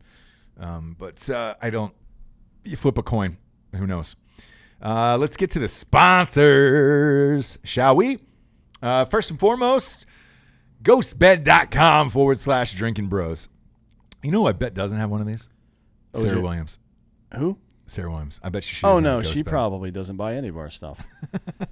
God damn it! I bet she's having such awful night's sleep that it's it causes you to go insane. That's what happens when you lose your mind and you don't get good sleep. Chances are she lives outside somewhere. To be honest, based on her behavior, That isn't the behavior of someone who lives indoors. But maybe she's rocking a ghost bed outside, so who knows? I slept like a baby last night on the ghost bed, and I'll tell you why. There's always that what if your team got in there and could have won. I didn't have that last night. I thought LSU was the best team, and I was like, I had a great night's sleep. It is good to have closure. Yes. So I can move on, go to the next season, and not be pissed about it. I was really pissed about that Clemson game. Not anymore. LSU was too dominant. They would have won either way. So I had a great night's sleep in the ghost bed. Woke up refreshed today. Feel great. If you want to feel great, go to ghostbed.com/Drinkin Bros today. Finest mattresses, pillows. They got half off of adjustable bases right now. That's the new deal. Fuck, man. They've always got some crazy deal. 15% off for anyone who is a member of the military. Yep. Or the first responder community. And that lasts forever. And their 36-month pay-as-you-go program is still there. No interest. Dude, the beds, now the bases, shit. That's like $28, $30, whatever it is. Yeah. Go to ghostbed.com/Drinkin Bros today. Who's up next? I've got, so here's what I want to do. This has nothing to do with GhostBed necessarily, like the company GhostBed, because I don't think they would be able to get away with doing something like this. But if you can prove to me that you conceived a child on a GhostBed, like you have to be able to prove it. When I say prove it. We want some photographic evidence, some video. I want some. Say it again? Photographic evidence or some video. Yeah, or both. Preferably both. We're coming up with it right now, but there will be a substantial reward for being able to do that. So for those of you out there that are dabbling in amateur pornography already, you may as well get a fucking reward out of it. Yeah, a free people. bed. I will give you a free mattress if you can show me your wife and or girlfriend crowning on a ghost bed. No. I don't want her to have the baby on the ghost bed. No, I want to see the baby out there. No. I want to see soft landing for the baby. We need to see conception. Okay. And then I need to see, like, make it a time lapse video of some sort, but I want a good portion of it to be the banging, obviously. Obviously, yeah. And I want to see the cream pie. So, oh my God. If you can do that from a POV or from behind the sack, do you want to see it like no through POV? Okay. If I see any more porn from behind the dude's sack, who is that for? It's all balls and ass. It's not for me. No. Yeah. No. And anyways, if you can demonstrate in the most creative way possible that you conceived your child on a ghost bed, we will give you a free ghost bed. Yes. Or if you have the baby on it and you're crowning, but I want to see it crowning. I want to see the top of the head. Yeah. And then boom, you're going to get that bed. Don't put yourself in any medical danger to get a free bed. No, but if it happens, it happens. Like if you were going to have a natural birth anyways, why not just do it on a ghost bed and not go to the hospital? You know? Who's our next sponsor? Next up is Roman ED. Probably should have reversed that.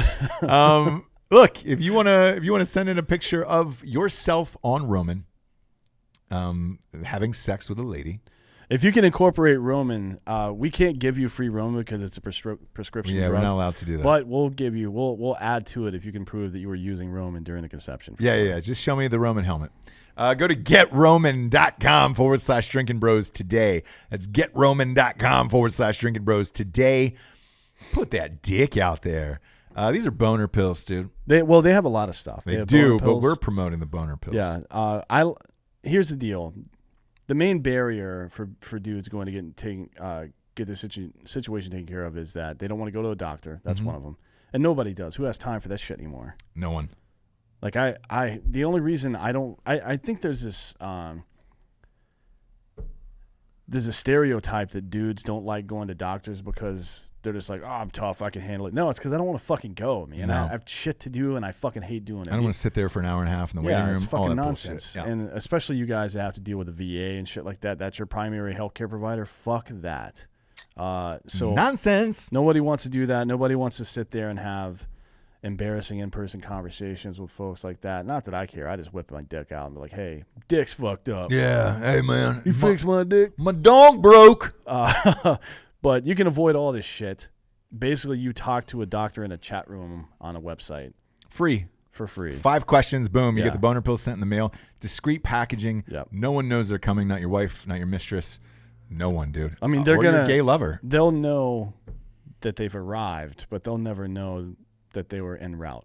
You know what I mean? Yeah. Because there's no way you can trick them into oh no, this is my regular dick. You remember this? My regular dick. Hey, man. you remember my old dick, right?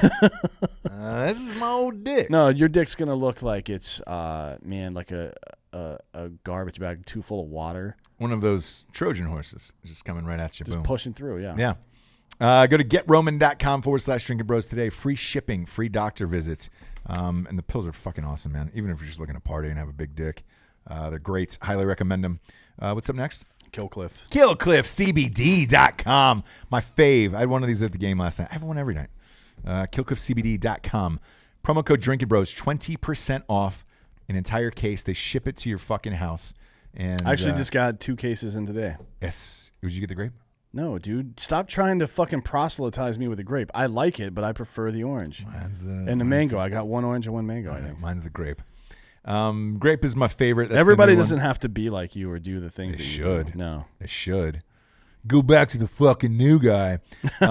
Mango. We should put Orange that Kush. quote on the fucking trophy. I was on Ross Patterson Revolution earlier. I was telling Jesse about that on the show. And she goes, About Sarah Williams, you mean? Yeah. And I said, I go, yeah, it was the weirdest comment ever. I was like, go back to the new guy. And Jesse goes, well, I bet you would if you could. God knows how many people you slept with on that fucking movie. Oh, God. Any chance to fucking bring it up. Thanks, Jesse. Speaking of Jesse, by the way, if you haven't checked out Drinkin' Broettes Broettes yet. on fire. Yeah, so they put out 10 episodes last night. Yep. So there's 10 of them, 10 full episodes, video as well. And I think they're doing pretty well.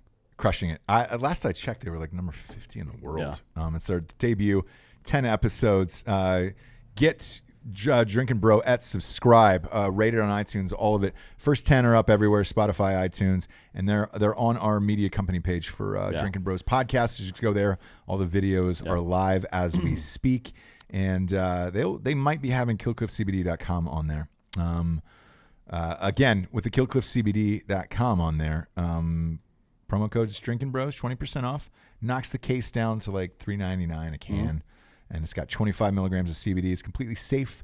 You will not test for THC or any of that other bullshit. It's Killcliff, man. Who doesn't trust Killcliff? Come on, man.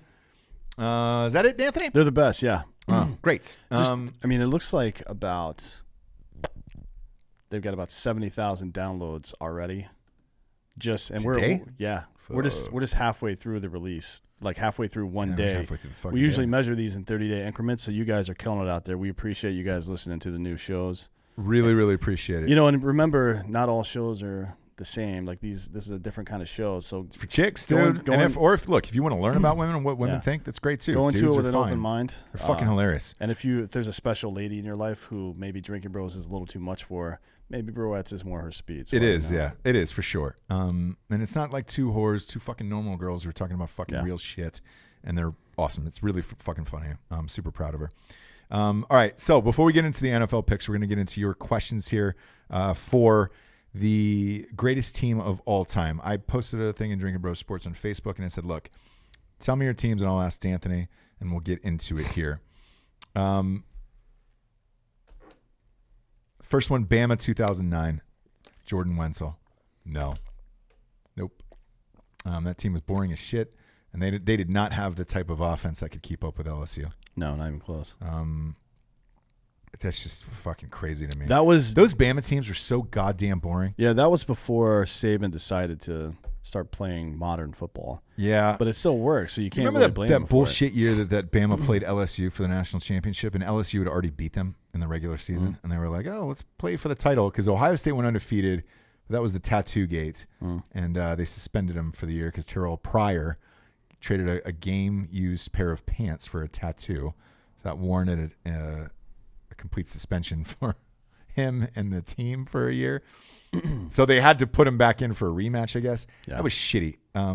LSU should have won the national championship that year. They got fucked. But it is what it is. Therefore, those Alabama teams are so fucking boring to me. I also thought they got lucky against the Texas Longhorns. Because I remember the first drive was when Colt McCoy got hurt. Yeah. First play of the fucking game, and he was gone. 95 Huskers keeps popping up. This is Don Bonnet. They had Darren Erstad, Scott Frost. I mean, they had a good team. People forget Darren Erstad had a great college football career before he played for the Angels. They had a good team. They had a good team. What was but, the running back, Frazier or some shit? Yeah. I think Frazier was the quarterback, right? It was Tommy Frazier? The running back was Lawrence, right? The guy who got fucking arrested. He killed. I think he killed himself in jail. Might be. Is that the same team I'm thinking about? Looking at it right now. Look, Nebraska had an epic run in the 80s and 90s with Osmond. Yeah, Tommy Frazier was their quarterback. Yeah. Scott Frost didn't play that year.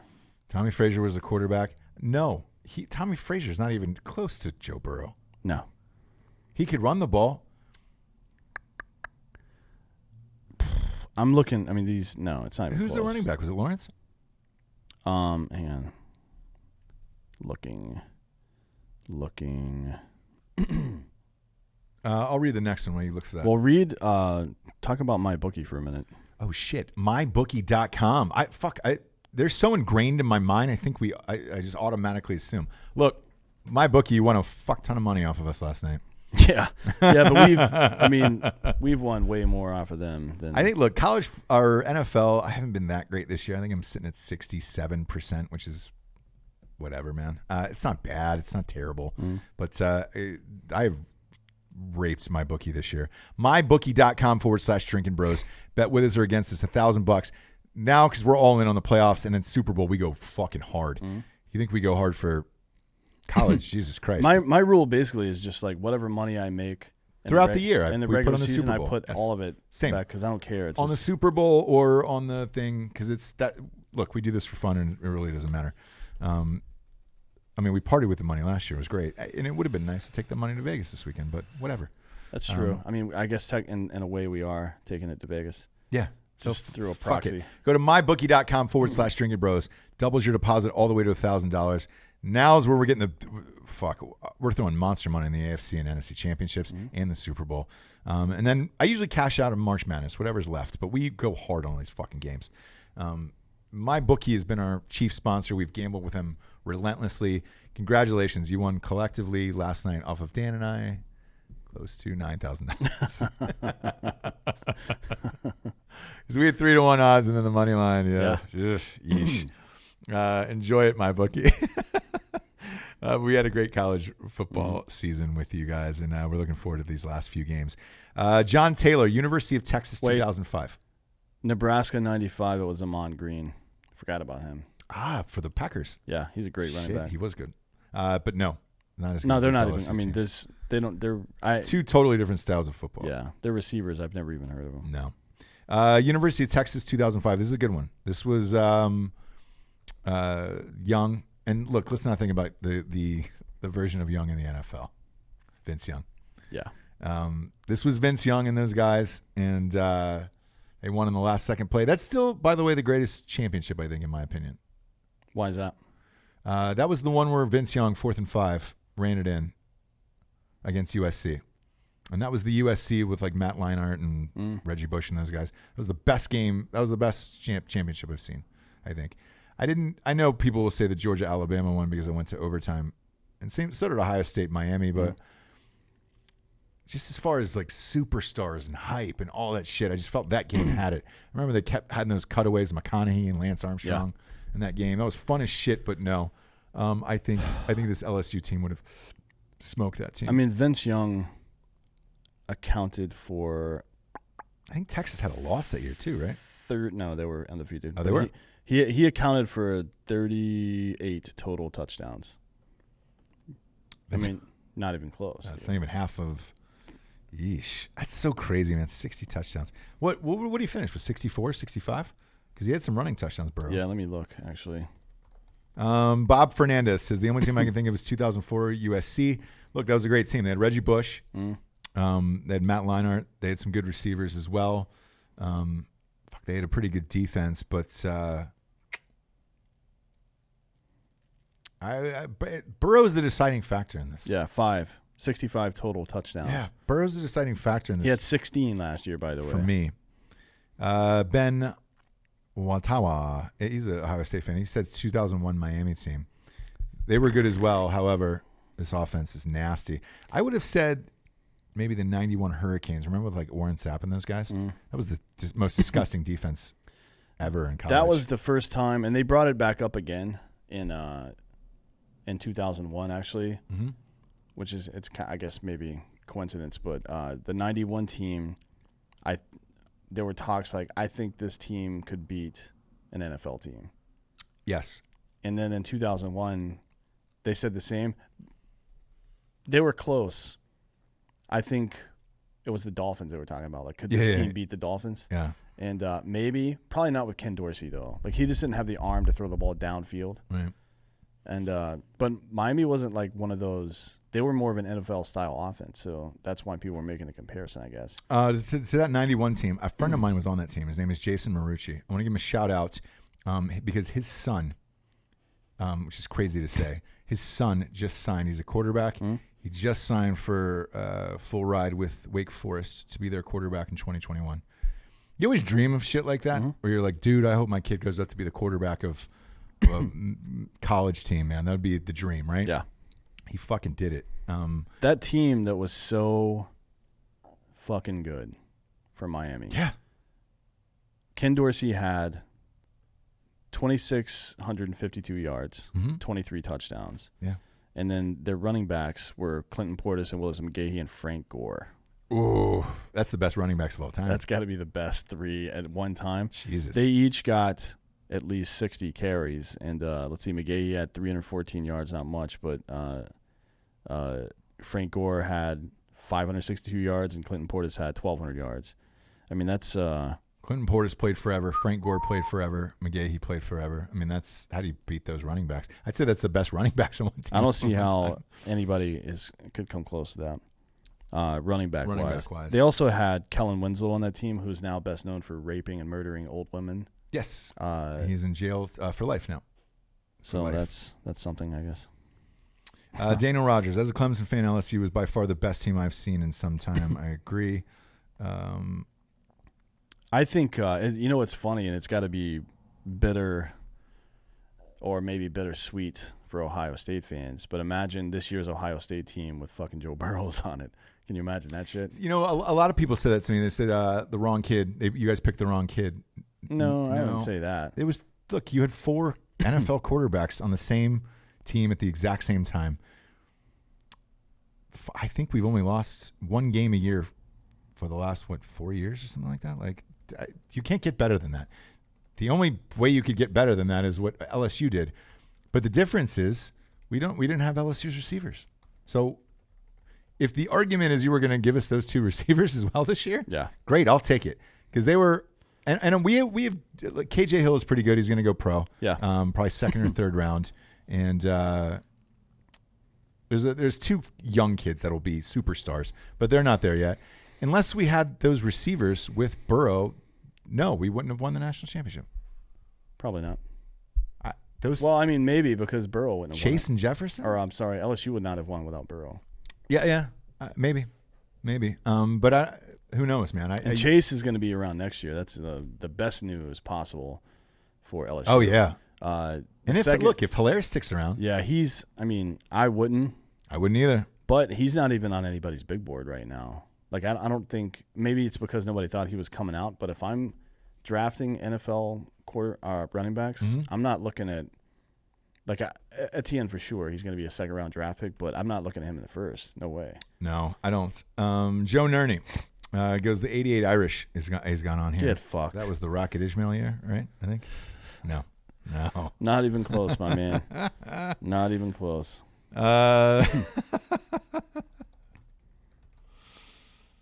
Paul Shecklem. Recency bias can be a thing, but I don't think so in this case. The performance they had against the SEC and Texas in the playoffs were record-breaking. I agree, man. I mean, it was literally that's statistics aren't everything, because you have to judge people based on the era they play in, but that's personal statistics. If the team beats more ranked opponents and wins a national championship than any team ever, then how? Like, that seems pretty definitive to me. Yeah. Brian Wojcik, 1968 Buckeyes. No. Look, man, that's a different era all the way around. And there's been a lot of these people on here. Somebody put like the 1937 Army team on here.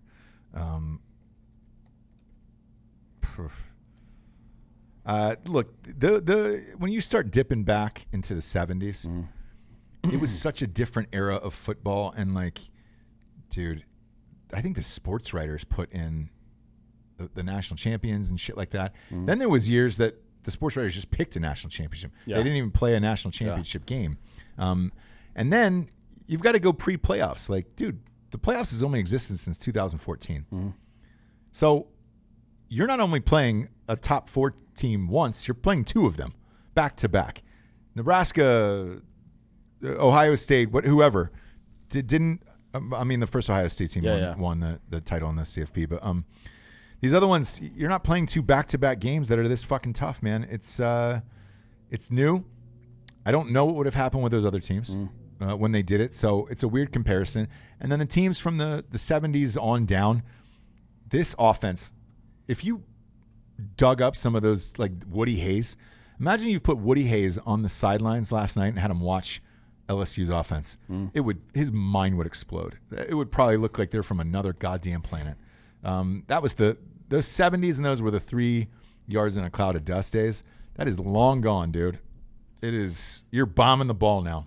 Yeah, I mean, the 79 Alabama team, just because they had 5 shutouts that year, I don't give a shit who you're playing. Yeah. Shutting out 5 teams in the season. It's tough. And the teams they shut out were, I mean, not all great. Baylor was one of them. They were good back then. Wichita State was not good.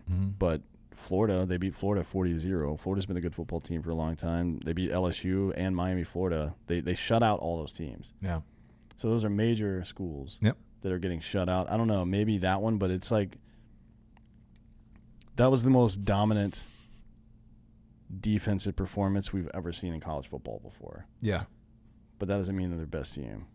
And to that point, Ryan Weimert wrote the 2014 Ohio State Buckeyes. That was the year that Cardale Jones came in and won, third-string quarterback. I think it's the best story because nobody's had a third-string quarterback win a fucking championship and come in and do that. And I know people will look at that team and say, well, look at Ezekiel Elliott and all those. I mean, there was a million NFL players on there. Yeah. What you do in the NFL is completely what you do from college. Otherwise, Tebow would be one of the best pros there is, and he's not. Well, he's won more playoff games than Lamar Jackson. Yeah. It's true. It's true. But look, we're talking about college and college only. A lot of these kids, Brady's a perfect example. Brady was shitty in college. Ohio State worked him 3 out of 4 years, and he was okay the 4th year, and he played some fucking bullshit bowl game. You know, drafted, 6th or 7th round? He deserved it. Fucking deserved it. Look at him. But it's what you make of yourself in the NFL. Doesn't mean that Michigan was a dominant college football team. It's just he made himself into a great pro player. We're not that. No. So we'll flip it on over to the NFL this weekend. We were 3 out of 4 last weekend. Both of us were incorrect on Baltimore, and that was it. It was a really good weekend. That Chiefs game was wild as fuck. I remember when it was 24-0 midway through the second, and I had picked it, and the spread was 9.5, and I was like, oh my God, I'm down 34 points midway through the second. Not only did they come back and win, but they covered. They won by 20 points. That fake punt cost them the game. That's the dumbest shit I've ever seen in my life. I feel like you and I had raged against that. Their head coach should be fired for making that call. They fire himself. Yeah, they could have won that game if not for that stupid play. They lost all the momentum right there. And the Chiefs were totally defeated. And you can say, like, you can't fucking you can't plan for weird shit like the ball bouncing out of homeboy's hands when he gets hit at an awkward angle on a kickoff. You can't plan for that. Yeah, you can, because momentum is a real thing in sports. Yeah. Shit like that doesn't happen. It just doesn't. There's something about the added nervousness or whatever for the team that's starting to lose momentum that has I don't know if I would say measurable, but it has a very, very distinct impact on people. You see it all the time. Yeah. And it happened to Clemson. It happened to Lawrence. When he started getting hit, you could see the momentum of that game started to change. He was afraid. And it's real. Like, so, yeah, those plays do matter. Those big plays matter. Yeah. For sure. And that was fucking stupid. It's the dumbest shit I've ever seen. The only surprise for me this weekend, like, I expected the Texans-Chiefs to be a good game, and it was. The Chiefs. It was a great game. I enjoyed watching it.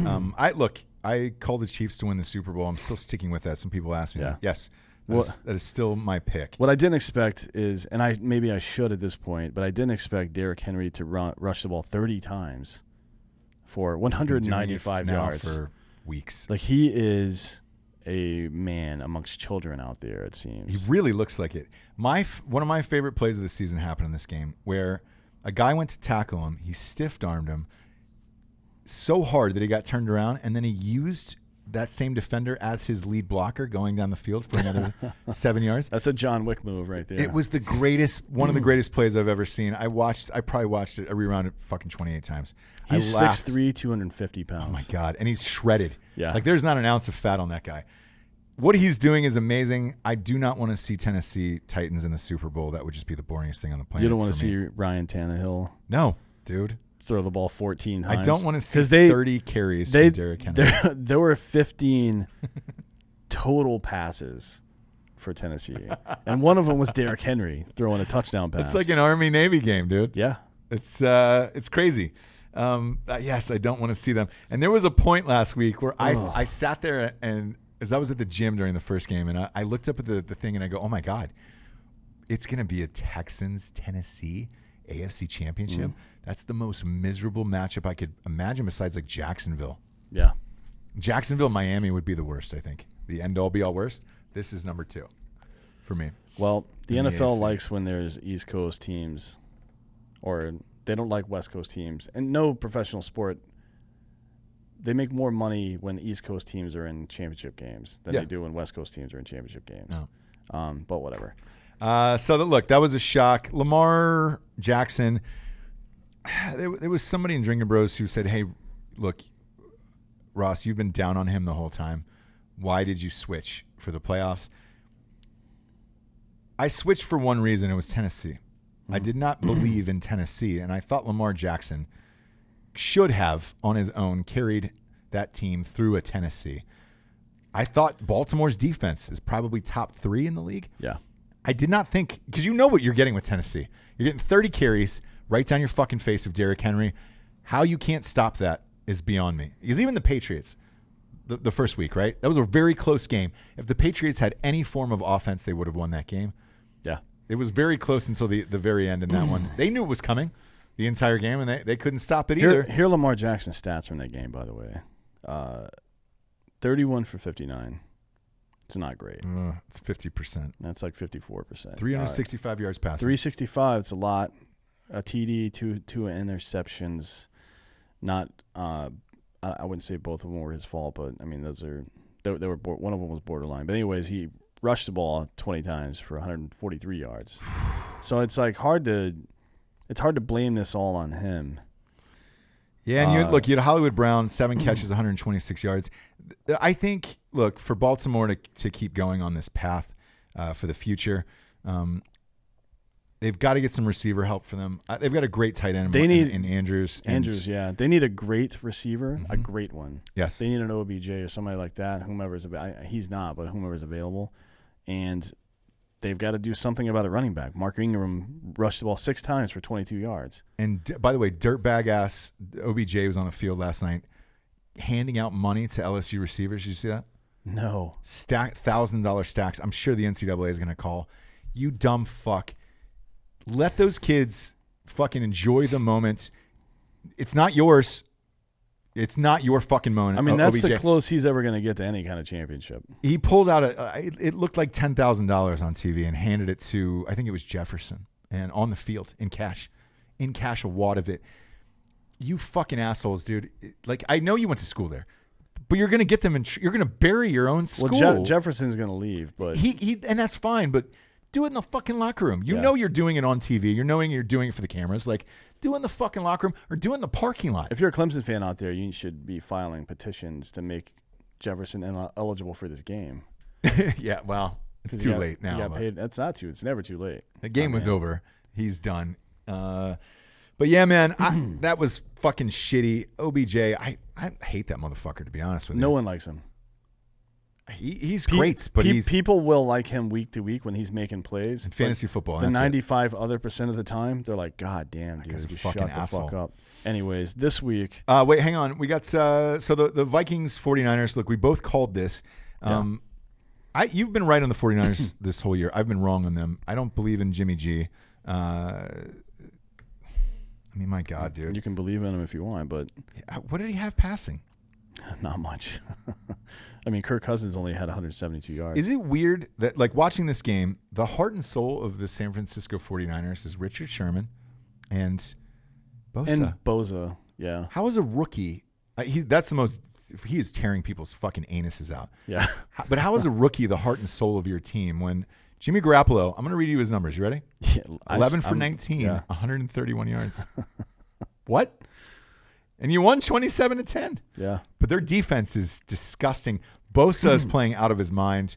I did get nostalgic watching the 49ers because, look, that was the first dynasty as a kid growing up that I saw. Yeah. And then, seeing Jerry Rice on the sidelines. And it was a dynasty that turned over really fast, too, because Steve Young came in right on the heels of Joe Montana. And he dominated. Yeah. It was great.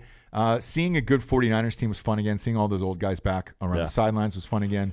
And seeing Bosa fucking absolutely crush people is a blast. But can you see this team winning a Super Bowl with Garoppolo? Yes. Because of their defense or because of their offense? Not because of their offense. They don't win any games because of their offense. But, I mean, look, the fucking Ravens have done it before. Yes. Yeah. You're right. The Titans have come pretty close to winning. Tampa Bay did it. Yeah. I mean, look, you can do that. I used to do bodyguard work for the NFL Players Association back in the day for all their big parties in the San Francisco area, and I was there at the Super Bowl with them one year. And it's just all old players. It's all Hall of Fame guys just hanging out watching the game and shit. And I've never heard the phrase defense wins championships more in my life. I was like, God, would you just shut the fuck up? Like, we got it. Thanks. We got it. But it's true. I mean, I don't think the Kansas City Chiefs can win the Super Bowl with the defense they have. That's the statement I would make. I think they can, honestly. But I would believe that statement more than I would believe the 49ers can't win with their offense, because we've seen recent demonstrations where offenses didn't really I mean, last year's Super Bowl was a fucking joke. Yeah.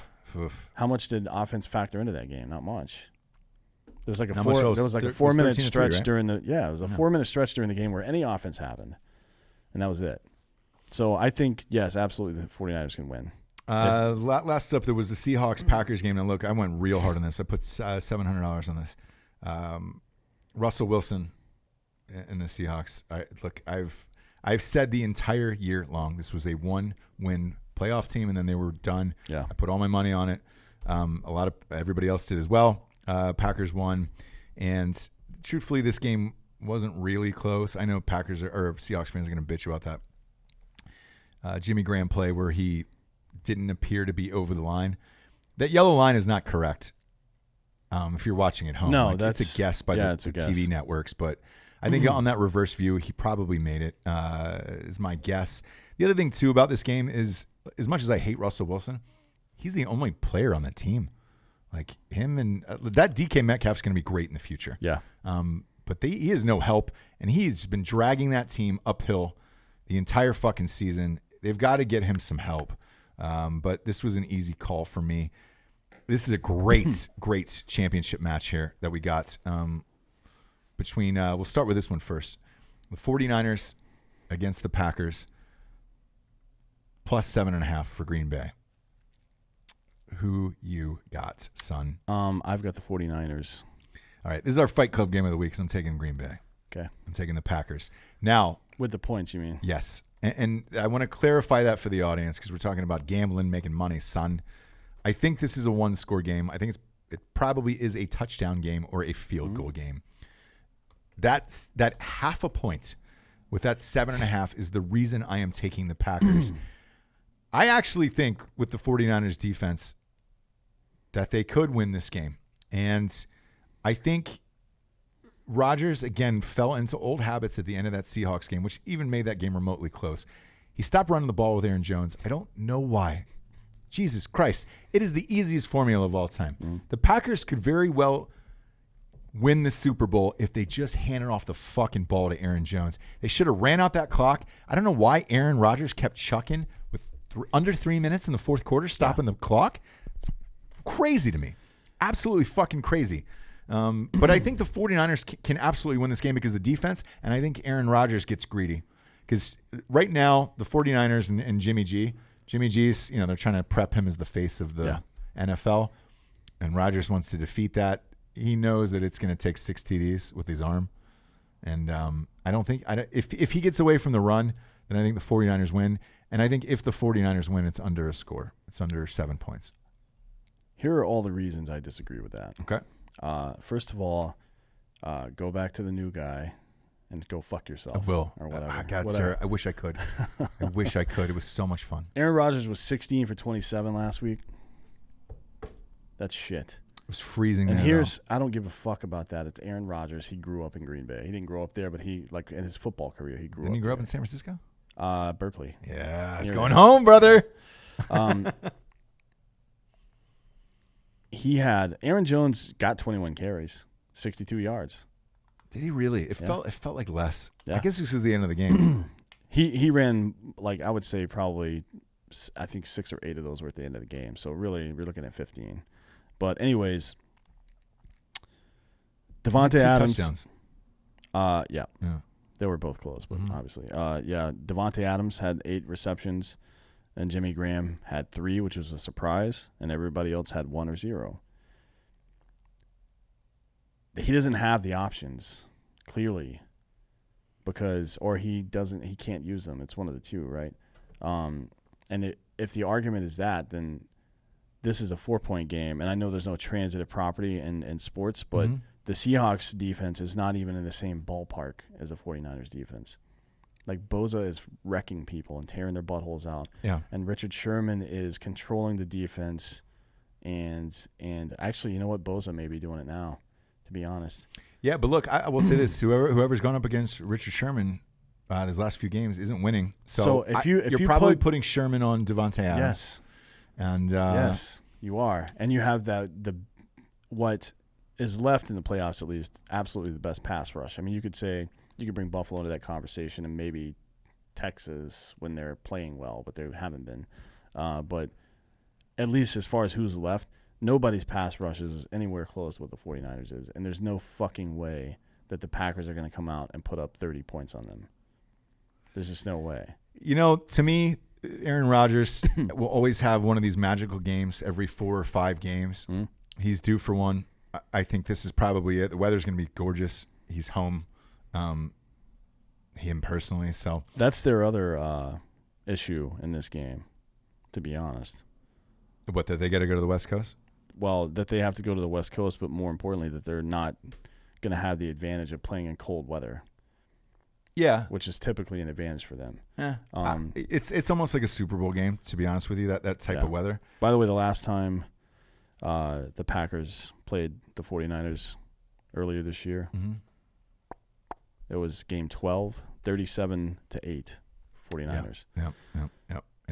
It's hard to beat a team twice in the same season. It is. Sure, but that is a woodshed beating. Yeah, that's a whooping right there. It is. But I got faith in Aaron Rodgers. I think he'll keep it close. I think the 49ers could win the game for sure.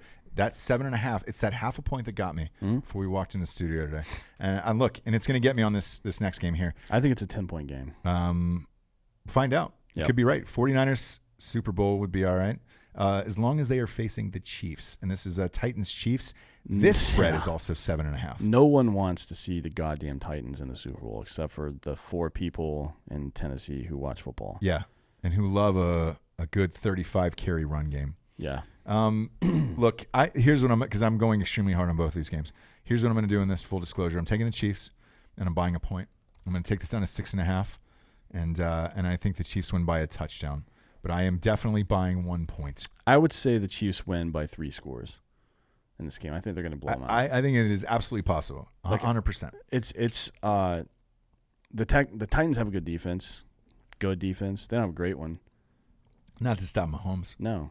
And honestly, I expected I did not expect the Chiefs to put up 51 points on the goddamn Texans last week. No. I thought they were going to win the game high 30s, low 40s to mid 20s to low 30s, somewhere in that range. Yeah.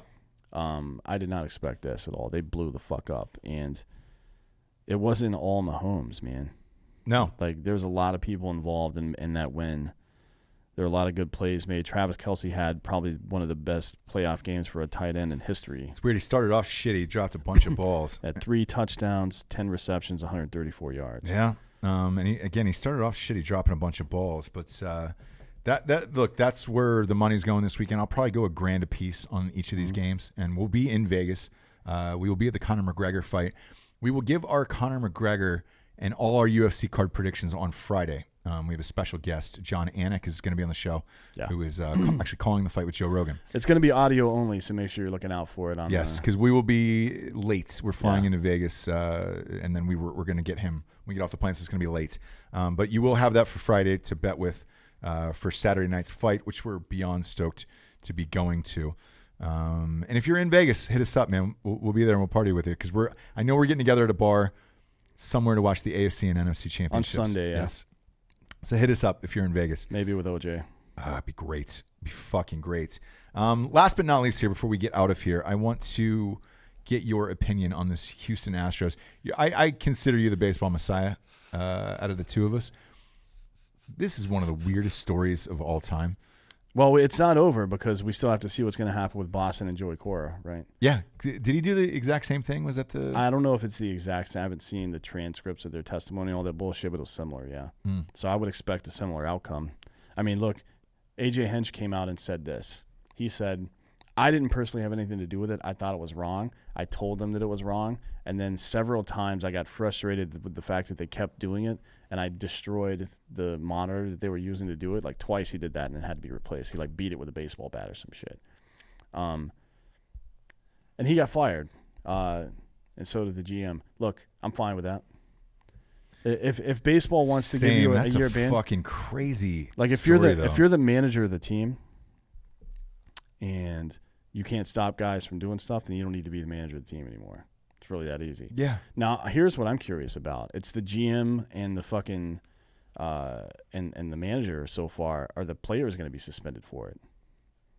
Yeah. Like, what player suspensions are coming, and who is it going to be? Because there are a lot of people on that fucking that Astros team. Major League Baseball, Manfred's already said that they're not going to strip the title. They're not going to put an asterisk in the record book for any of that stuff. But it could affect people down to the player level at this point. Yeah. So I'm curious to see how that's going to play out. I'm curious to see how Boston's going to play out. But I'm fine with it. I think they did the right thing. I think baseball did the right thing. Look, when you do something like that, you take a risk of getting caught. And it's Mike Fiers really ratted everybody out. Mm-hmm. Which, by the way, fuck you, Mike Fiers, for being a rat, dude. Yeah, snitches. If I'm a Major League Baseball player right now, I do not want to be on his team. No.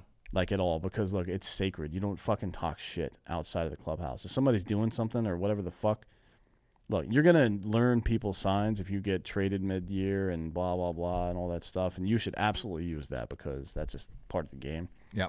But if you, it's one thing using what you know to win. It's another thing being bitter and trying to use what you know to hurt other people. And I think Mike Fiers is a piece of shit. Yeah. So there we go. That's your get fucked of the week. Yeah, he is my get fucked of the week. We'll be doing fake news this week, but mine's Sarah Williams. You know. Look, it was a magical run for LSU this year, and my opinion, that's the greatest football team of all time. I said it on the last episode. If they were to beat Clemson in spectacular fashion, they deserved it. They absolutely deserved it. Want to give the Drinkin' Bro of the week to Trey Wetzel. I had promised him. God, every day for, I don't know, what was it, 17 days off. They had something fucking crazy between the day. He's at LSU by 24, LSU by 24, LSU by 24 in the national championship game. If they would have punched that last touchdown in, and they could have taken a knee, they very easily could have. It was on the 1 or 2. It would have been LSU by 24, and I said I would make him Drinking Bro of the Week. There we go. Trey Wetzel, you were the Drinking Bro of the Week. Congratulations. It is hard to believe that a video game of a team exists like that, but that's exactly what happened with LSU this year. And then I want to give a shouts out to Tony Tamparello. Yep. Will Arndt was another Drinking Bro who had said LSU by 3 scores. Yeah. I told him he was fucking crazy, and he goes, look, this is a very special team. It certainly was, and I did not believe it. So I will give him a shout-out as well. And to anybody else who was at the game and enjoying Bourbon Street, Brooke Bordeaux, congratulations, She's Brooke. probably gone. She might be dead. She got absorbed into the ether. Yeah, she might be dead out there. Brooke, congratulations. That is the single greatest season of all time. Yep. Congrats to all the LSU people and then the others. Jesus Christ, man. Find Jesus. Go talk to Dabo and find Jesus. For D'Anthony Holloway, I'm Ross Patterson. We're the Drinkin' Bros. Good nights, everyone.